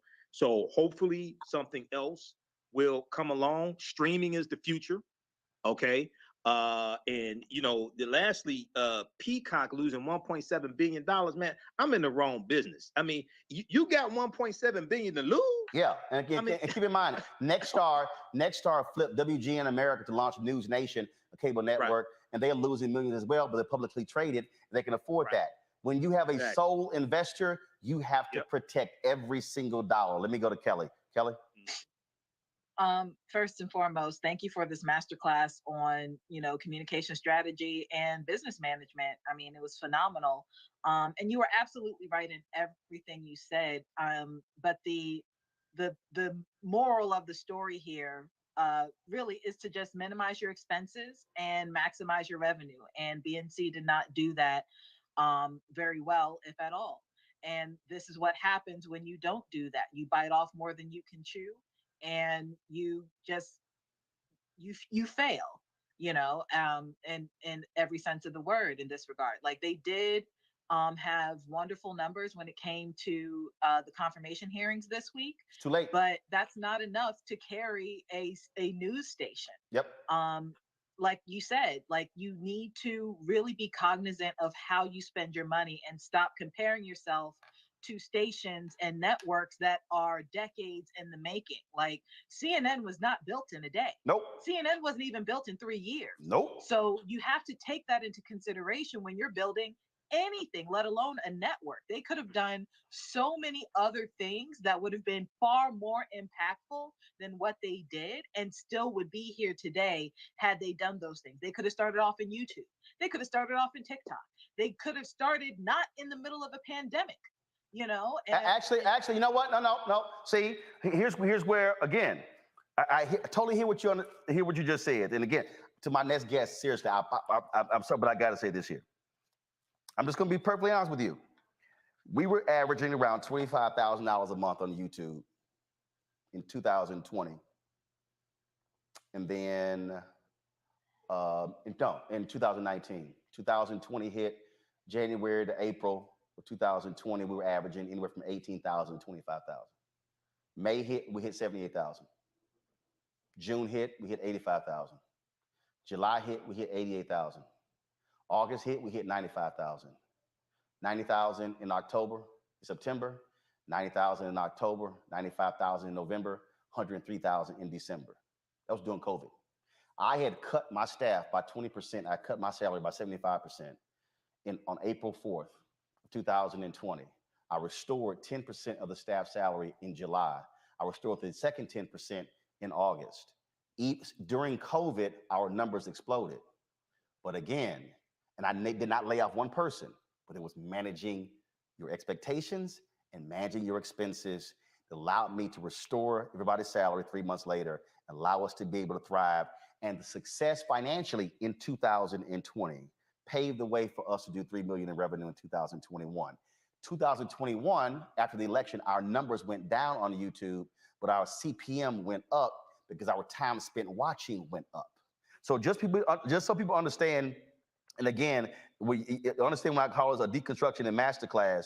Some of y'all need to understand, because see, all my haters out there, I had to smack them with this here. In 2021, we did 93 million views on YouTube, 92.4 million, 13,677,000 watch hours, 1.27 billion impressions reach, views from the impressions, 56.6 million. On Facebook, we have 313 million video views, 163 second views, 166.9 minute views. We reached 58.5 million people. Again, you have to manage your expectations, and where you want to be year 5, you can't do it in year 1. You got to wait for year 5. But final comment, Kelly, then I'm going to Matt, and then I go to break, then I'm going to my guest. Thank you for being patient. Go ahead. No, I absolutely agree with you there. What I'm saying is, in your case, what you did was not trying to get on a cable news lineup. You know what I'm saying? So, like, what if they had done what you did in regards to a YouTube streaming format? Then again, like I said, maybe the outcome would have been different and a lot more positive than it is now. Yep. When I say like start in the middle of a pandemic, they started in the middle of a pandemic when it was oversaturated in the cable space already. Yeah. So that was my point. But Should have been, if they had gone digital, it would have worked. Matt? Exactly. Matt? I don't know much about media, and I think you've covered, and Kelly and Michael have covered it more than sufficiently. All I'll say is that I hope that this has an opportunity, rather, for the Black Star Network to expand even further, because a number of the people who were on the Black News channel were great personalities and continue to give stories to our people. So I'm hoping that you, being an astute businessman, can find a way to include some of those people in your network, which is doing a very necessary service of keeping our community abreast of what's going on. Well, this is very simple, folks, and I'm just going to tell you right now, when I ask y'all to stand with us on this is important. Here's the reality. If the federal government is spending $1 billion a year on advertising, if Black-owned media gets 10% of that $1 billion, that's $100 billion. If we get 2% of that 10%, $100 million, it comes out to be $2 million. Now, you got some people out there who are saying, oh, there you go, get money from the federal government. Yeah, white media get money from the federal government on advertising. Why in the hell shouldn't we? Plus, it's taxpayer money, you simpletons. So, yes. And if it's $322 billion that's being spent every year on advertising, Black-owned media should be getting 10% of $322 billion. How much is that? That is $32.2 billion. Do y'all understand that? That's $32.2 billion that Black-owned media would be getting. If we got 2% of the $32.2 billion, guess what? We could actually have a newsroom of 250 people that Black News Channel had, and will be in the black. That's why you have to understand, when I'm breaking this thing down to you, I need all of y'all standing with me and letting every company and ad agency know you better do right by Black-owned media, or we're gonna stop buying y'all products. Y'all, this is how we succeed. So don't sit here and cry today about Black News Channel not existing. It's a little hard to exist when you're not getting the money. And in the words of Frank Lucas, an American Gangster played by Denzel, I'm gonna get that money. Support Black Star Network. Download the app, Apple phone, Android phone, Apple TV, Roku TV, Amazon Fire, Xbox One, Samsung Smart TV. Y'all, we at about 34,000. We need to hit 100,000 downloads, because when I go to advertisers, that's also money. We got to get you to do the downloads. Also, support our Bring the Funk fan club. Y'all have heard me say this before. If 20,000 of our fans contribute on average $50 each, that's $4.19 a month, 13 cents a day. That's $1 million we will raise to be able to pay our staff, to add staff. I have literally 8 people waiting to be hired right now.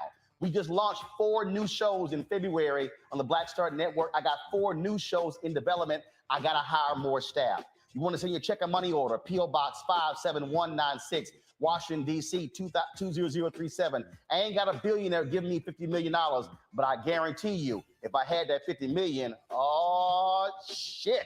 Cash App, $ RM Unfiltered. PayPal is R Martin Unfiltered. Venmo is RM Unfiltered. Zelle, Roland at RolandSMartin.com, Roland at RolandMartinUnfiltered.com.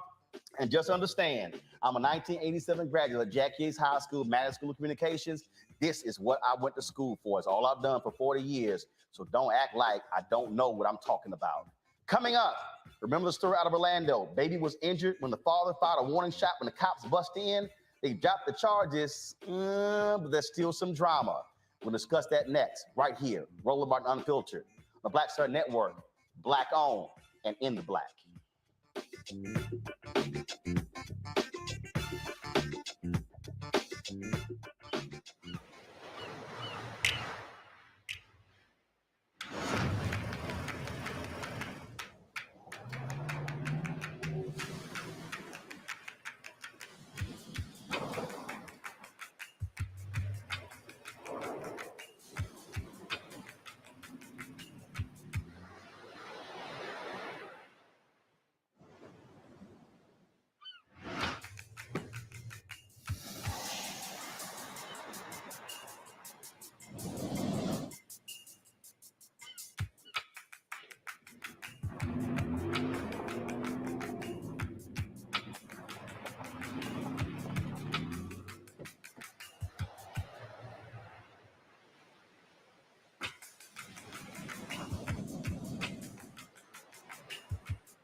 Hi, everybody. This is Jonathan Nelson. Hi, this is Cheryl Lee Ralph, and you are watching Roland Martin Unfiltered.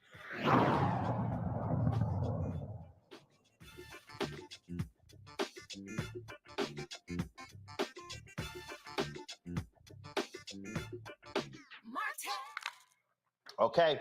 All right, folks. Last month, we told you about the story of a Florida father facing attempted murder charges for shooting at police officers during a late-night attempt to execute a search warrant. The good news, the state dropped all charges against Corey Marino Jr. this week, but his lawyers are still seeking justice for one-year-old Silent, who was injured in police custody. The police and his brother give different accounts of how the child was hurt. Joining us to update the case is Corey Marino Jr. from Florida and his attorney, James A. Bryant from Los Angeles. Gentlemen, glad to have both of you here.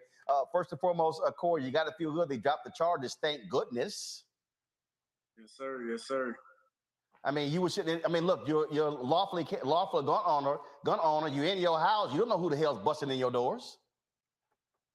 Right. Yes, sir. So, hey, I'm just happy that they dropped all charges, and I'm just really blessed. But let's talk about when it comes to your son. So exactly what's going on there. And first of all, let people know again what happened so folks understand how your son was injured and what is his condition today. Okay, so it was about 4-something in the morning. Police did a search warrant. I heard a bang at my door. I jumped up, grabbed my firearm. By the time I got midway in the hallway, I heard another bang and my door swung open. It was pitch black out the door. I fired a shot at the door. And once I heard it was the police department, I lowered my firearm. I was screaming that my gun is down, my gun is down. I walked outside, I put my hands up and I got on the ground and I was arrested after that. I don't have the specific details on what happened with my kids because I wasn't on the scene and I didn't get any information on that. Their mom got all the information about that. James, tell us about that. What happened was while Kylan and Kayon, the two children, were taken into custody by the officers, while both of the children were sitting in the back of the vehicle with one of the officers, another officer opens the door, and as he does that, he drops Kylan directly on his head, and it hits the cement. And he suffers some serious head injuries as a result of that fall. So, and he suffered that, and he's still having issues? Absolutely. As we kind of described before, he was a little over 1 year of age at that time. And so he's dealing with still odd behavioral issues. He was walking prior. He's no longer walking anymore. He has been seeking some treatment with a neurologist, and we believe that he may have unfortunately suffered a traumatic brain injury as a result. We're crossing our fingers to hopefully, figure out if this is something that will be something he can overcome. But he's really going through quite a bit at this point. And so what have y'all filed a suit against the police department in the city? Yeah, so we just completed the claim that we have to submit for the city. We're going to submit that to the city of Pensacola this Monday. And we're also looking at, beyond just state tort charges, we're looking at a federal 1983 civil rights violation for failure to render aid for Kylan when he was injured during this situation. I'm not sure if you recall, but the EMS had come. The police essentially told the EMS to leave, not to take him to the emergency room. They tried to play it as if he had barely suffered any injuries. When Ms. Dixon appears to pick up her child, she recognizes that he's unrecognizable. And when she says she needs to take him to the emergency room, they tried to dissuade her from doing that as well. And so they failed to render aid to this child. And we plan on holding whomever failed to assist this child accountable. And Corey, how are y'all? What is your plan of action for your son? You're talking about for the claim? In terms of monitoring him, in terms of making sure that he's getting the top medical care, and for what has happened. Oh, okay. Mom is monitoring him throughout the day, throughout the night. We take turns on monitoring him to make sure that he's cooperating the right way. He wants to be up under us at all times. He don't want to be nowhere away from us. So he clings on to us more than he has. Indeed, I know you're sitting there with your pastor as well. So glad that he is offering support in this. James, anything else? Yeah, we just want to first of all thank you for having us on the show and following up. I mean, this is it is not a typical situation that the state attorney will drop charges like this, especially for a Black man, and he is in Pensacola. But we want to thank the state attorney for doing their due diligence on this. But we're going to continue to get justice, and believe me, Roland, I think there's a lot more stuff going to be coming out of Pensacola in the near future. So just stand by. Last thing, Corey, you lost your job from the credit union. What's up with that? Did they give a job back? What's going on there? Yes, sir. They reinstated me. Oh, they reinstated you. They apologize to you? No, they really didn't apologize, but they did. They apologized. They apologized. They reinstated him. They gave him full back pay pending but they haven't spoken to him directly, but they did speak with me, and they profusely apologized. Okay. Well, I just want to make sure we're going to be rolling up on the credit union.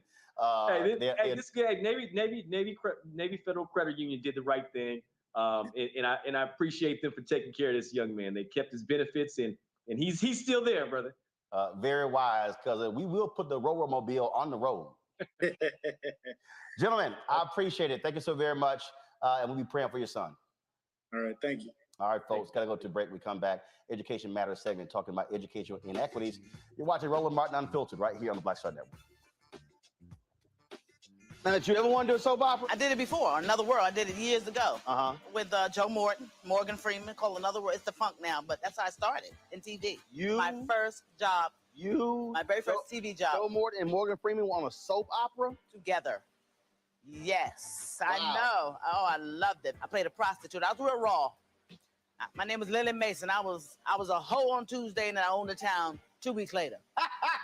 That's how they do you. Right, that's how soap opera. You evolve. Yeah. Right.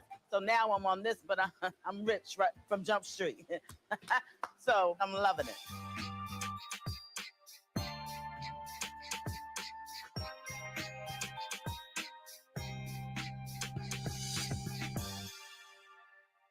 Don't you think it's time to get wealthy?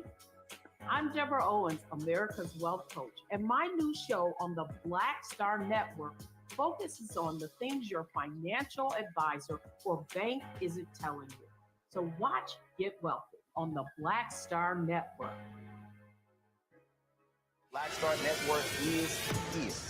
Oh, no punches! I'm real revolutionary right now. Support this man, Black Media. He makes sure that our stories are told. Thank you for being the voice of Black America, Roland. Stay black. I love y'all. All momentum we have now, we have to keep this going. The video looks phenomenal. See, this difference between Black Star Network and Black-owned media and something like CNN. You can't be Black-owned media and be scared. It's time to be smart. Bring your eyeballs home. You dig?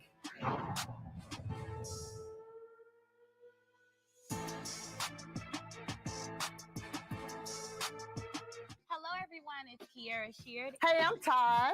I'm Coco. And I'm Lily. And we're SWV. What's up, y'all? It's Ryan Destiny, and you're watching Roland Martin Unfiltered.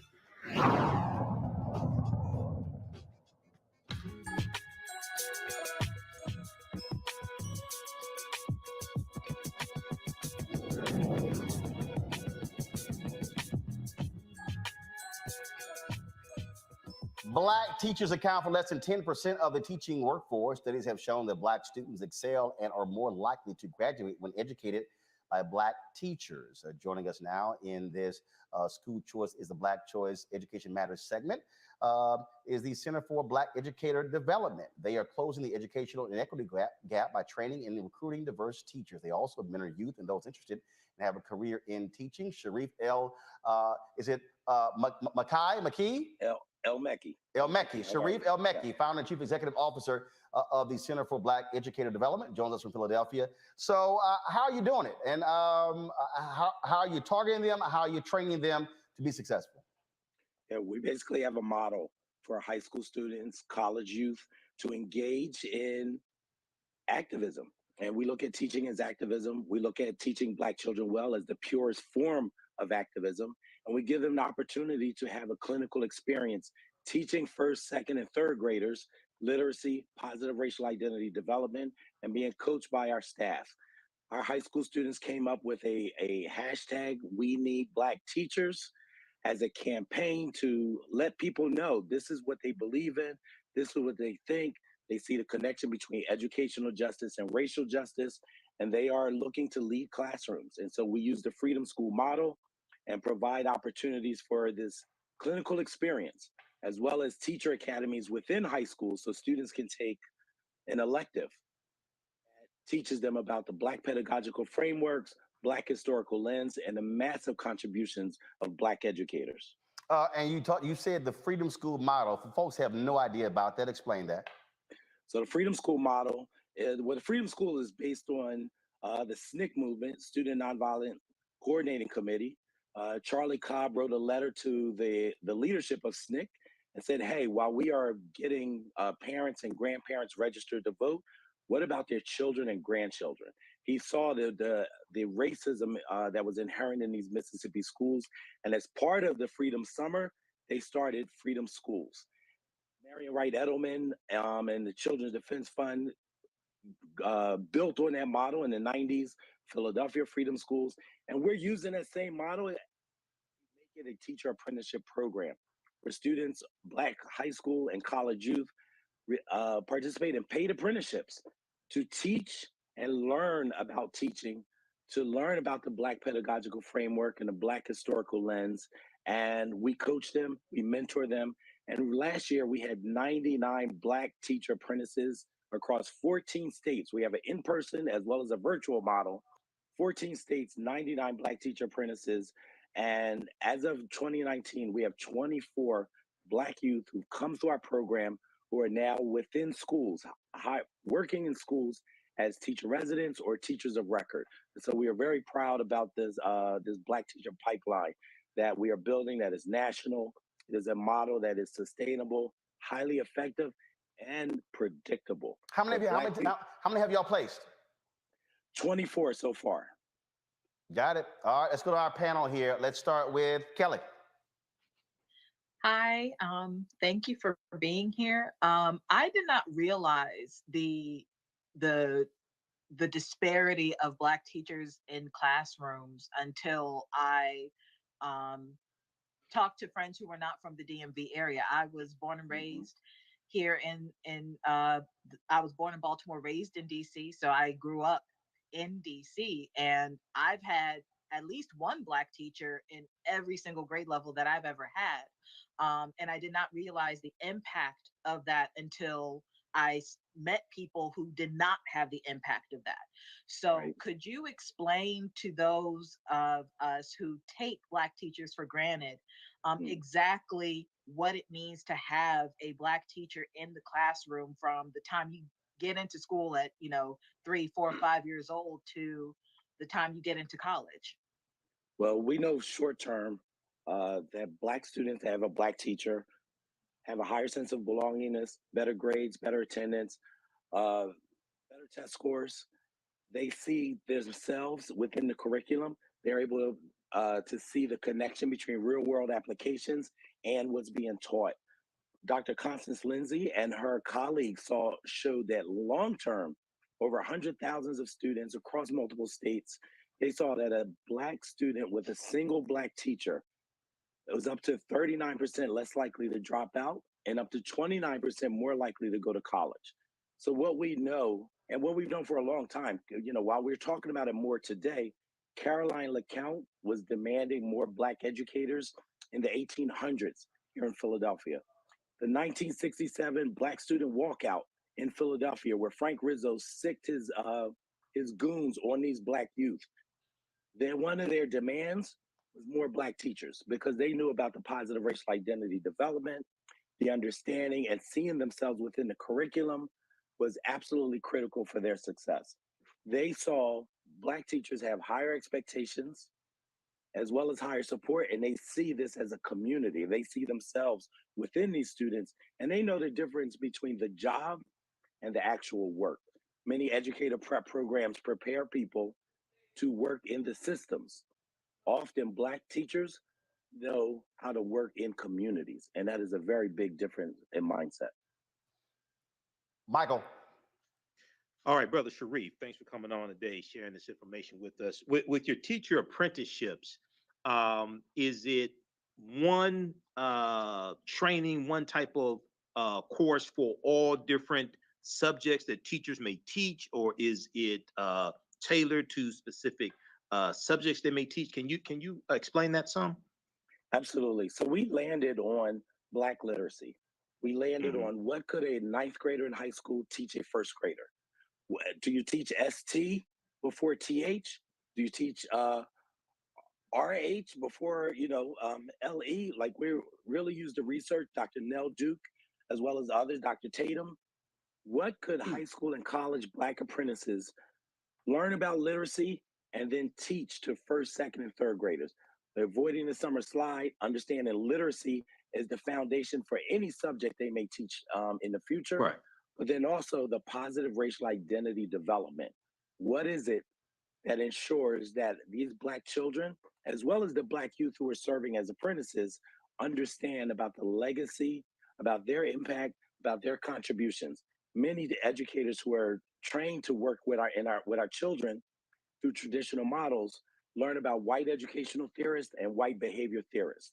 They learn about Horace Mann, John Dewey, B.F. Skinner, Piaget, people who have theories that didn't even include Black youth. But suppose we have Black youth who learn about Dr. Carter G. Woodson and Nanny Helen Burroughs and Mary McLeod Bethune and Lucy Craft Laney and what they thought about teaching and learning in our communities. So literacy, positive racial identity development, and then some kind of educational activism activity. But we grounded it in literacy. Okay, thank you. Matt? Thanks for coming on, Brother Sharif, and sharing the program. I'm particularly interested in, I have two questions, basically. Sure. One, how you develop that cultural pedagogy, because I think that's incredibly important. And the second question is for college students who are coming out, who are going to teach, what have you done to incentivize them joining the program rather than Teach for America, where we know there's a bunch of complaints about how people go and get a master's degree, don't invest in the community, and just leave and use it as kind of a revolving door? What, if anything, have you done to get that contingent of teachers to make sure they invest in the community and invest in the students' outcomes? We've been very fortunate to engage with college youth who are actually from the community. So in person, we are in Philadelphia, Camden, and in this summer, we'll be in Detroit. And then virtually, as I mentioned, it'll be 14 states this past summer. The Black college students who engage us are interested in leading classrooms. They're interested in the connection between activism and teaching, the connection between educational justice and racial justice.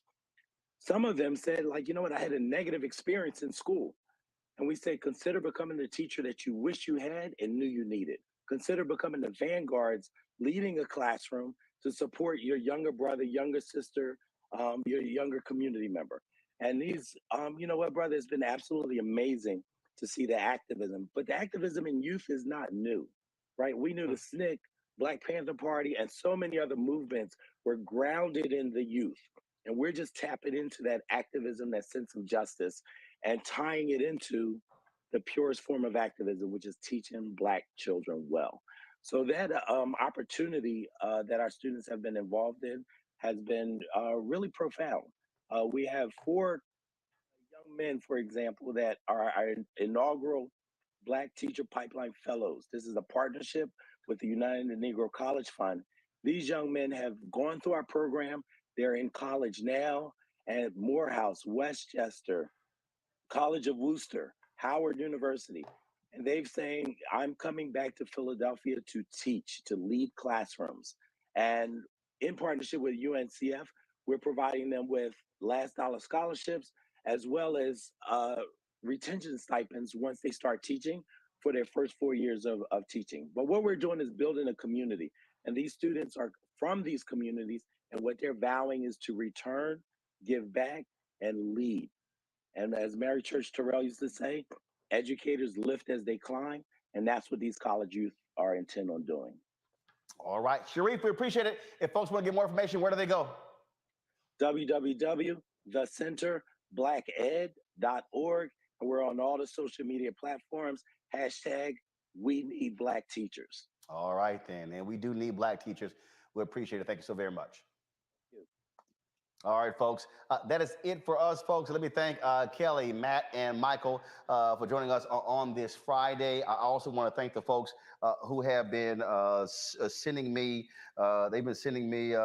Folks have already been joining our Bring the Funk fan club as we were live. Anthony Love joined us. Brashana Hill, Samato Dabney, Stephanie Carradine, Thomas Drew Jr., DKP24, Jasmine Breedlove, Terry Ann Ray, Patricia Briggs, Larnell Farmer, Joan Warren, Letitia Cright, let's see here, Sharon Aved, Charlie Stokes, Clinton Holmes, Quentin Green, Tommy Williams. I want to thank all of you. I'm leaving out one person. Hold up, let's see right here.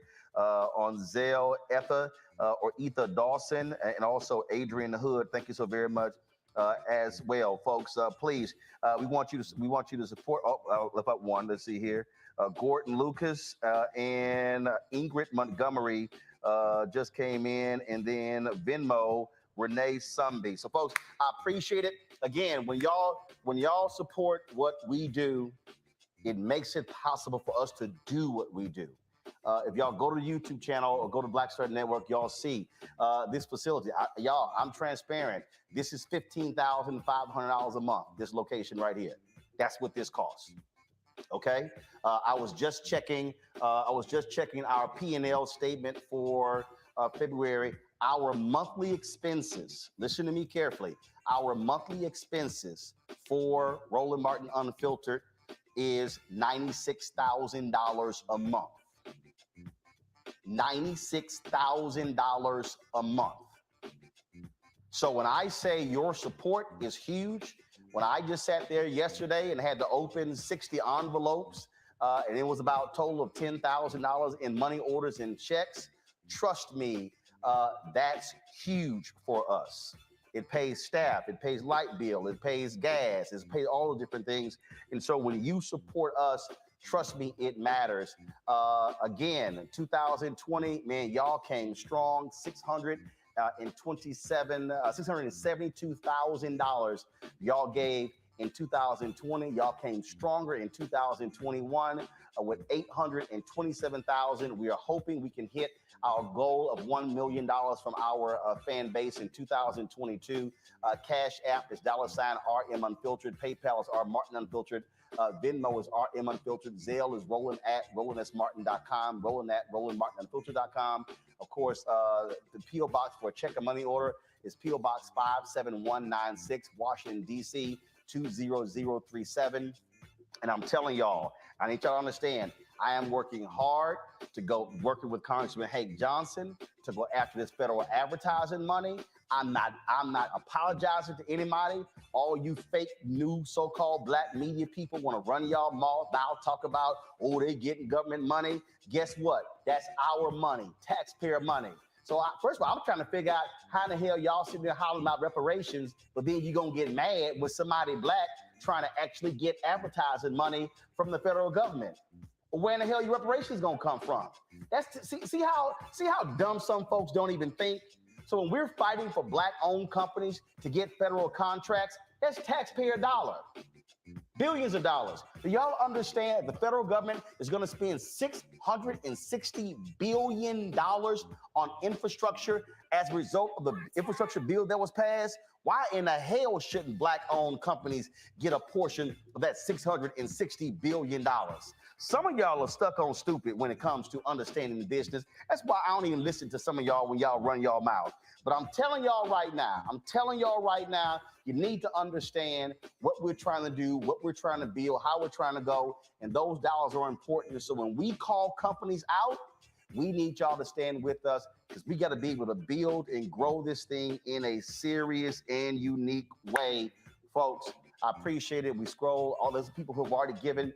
Please, you want your name on that list? Please contribute. Guys, I'm going to see y'all on Monday. Ho!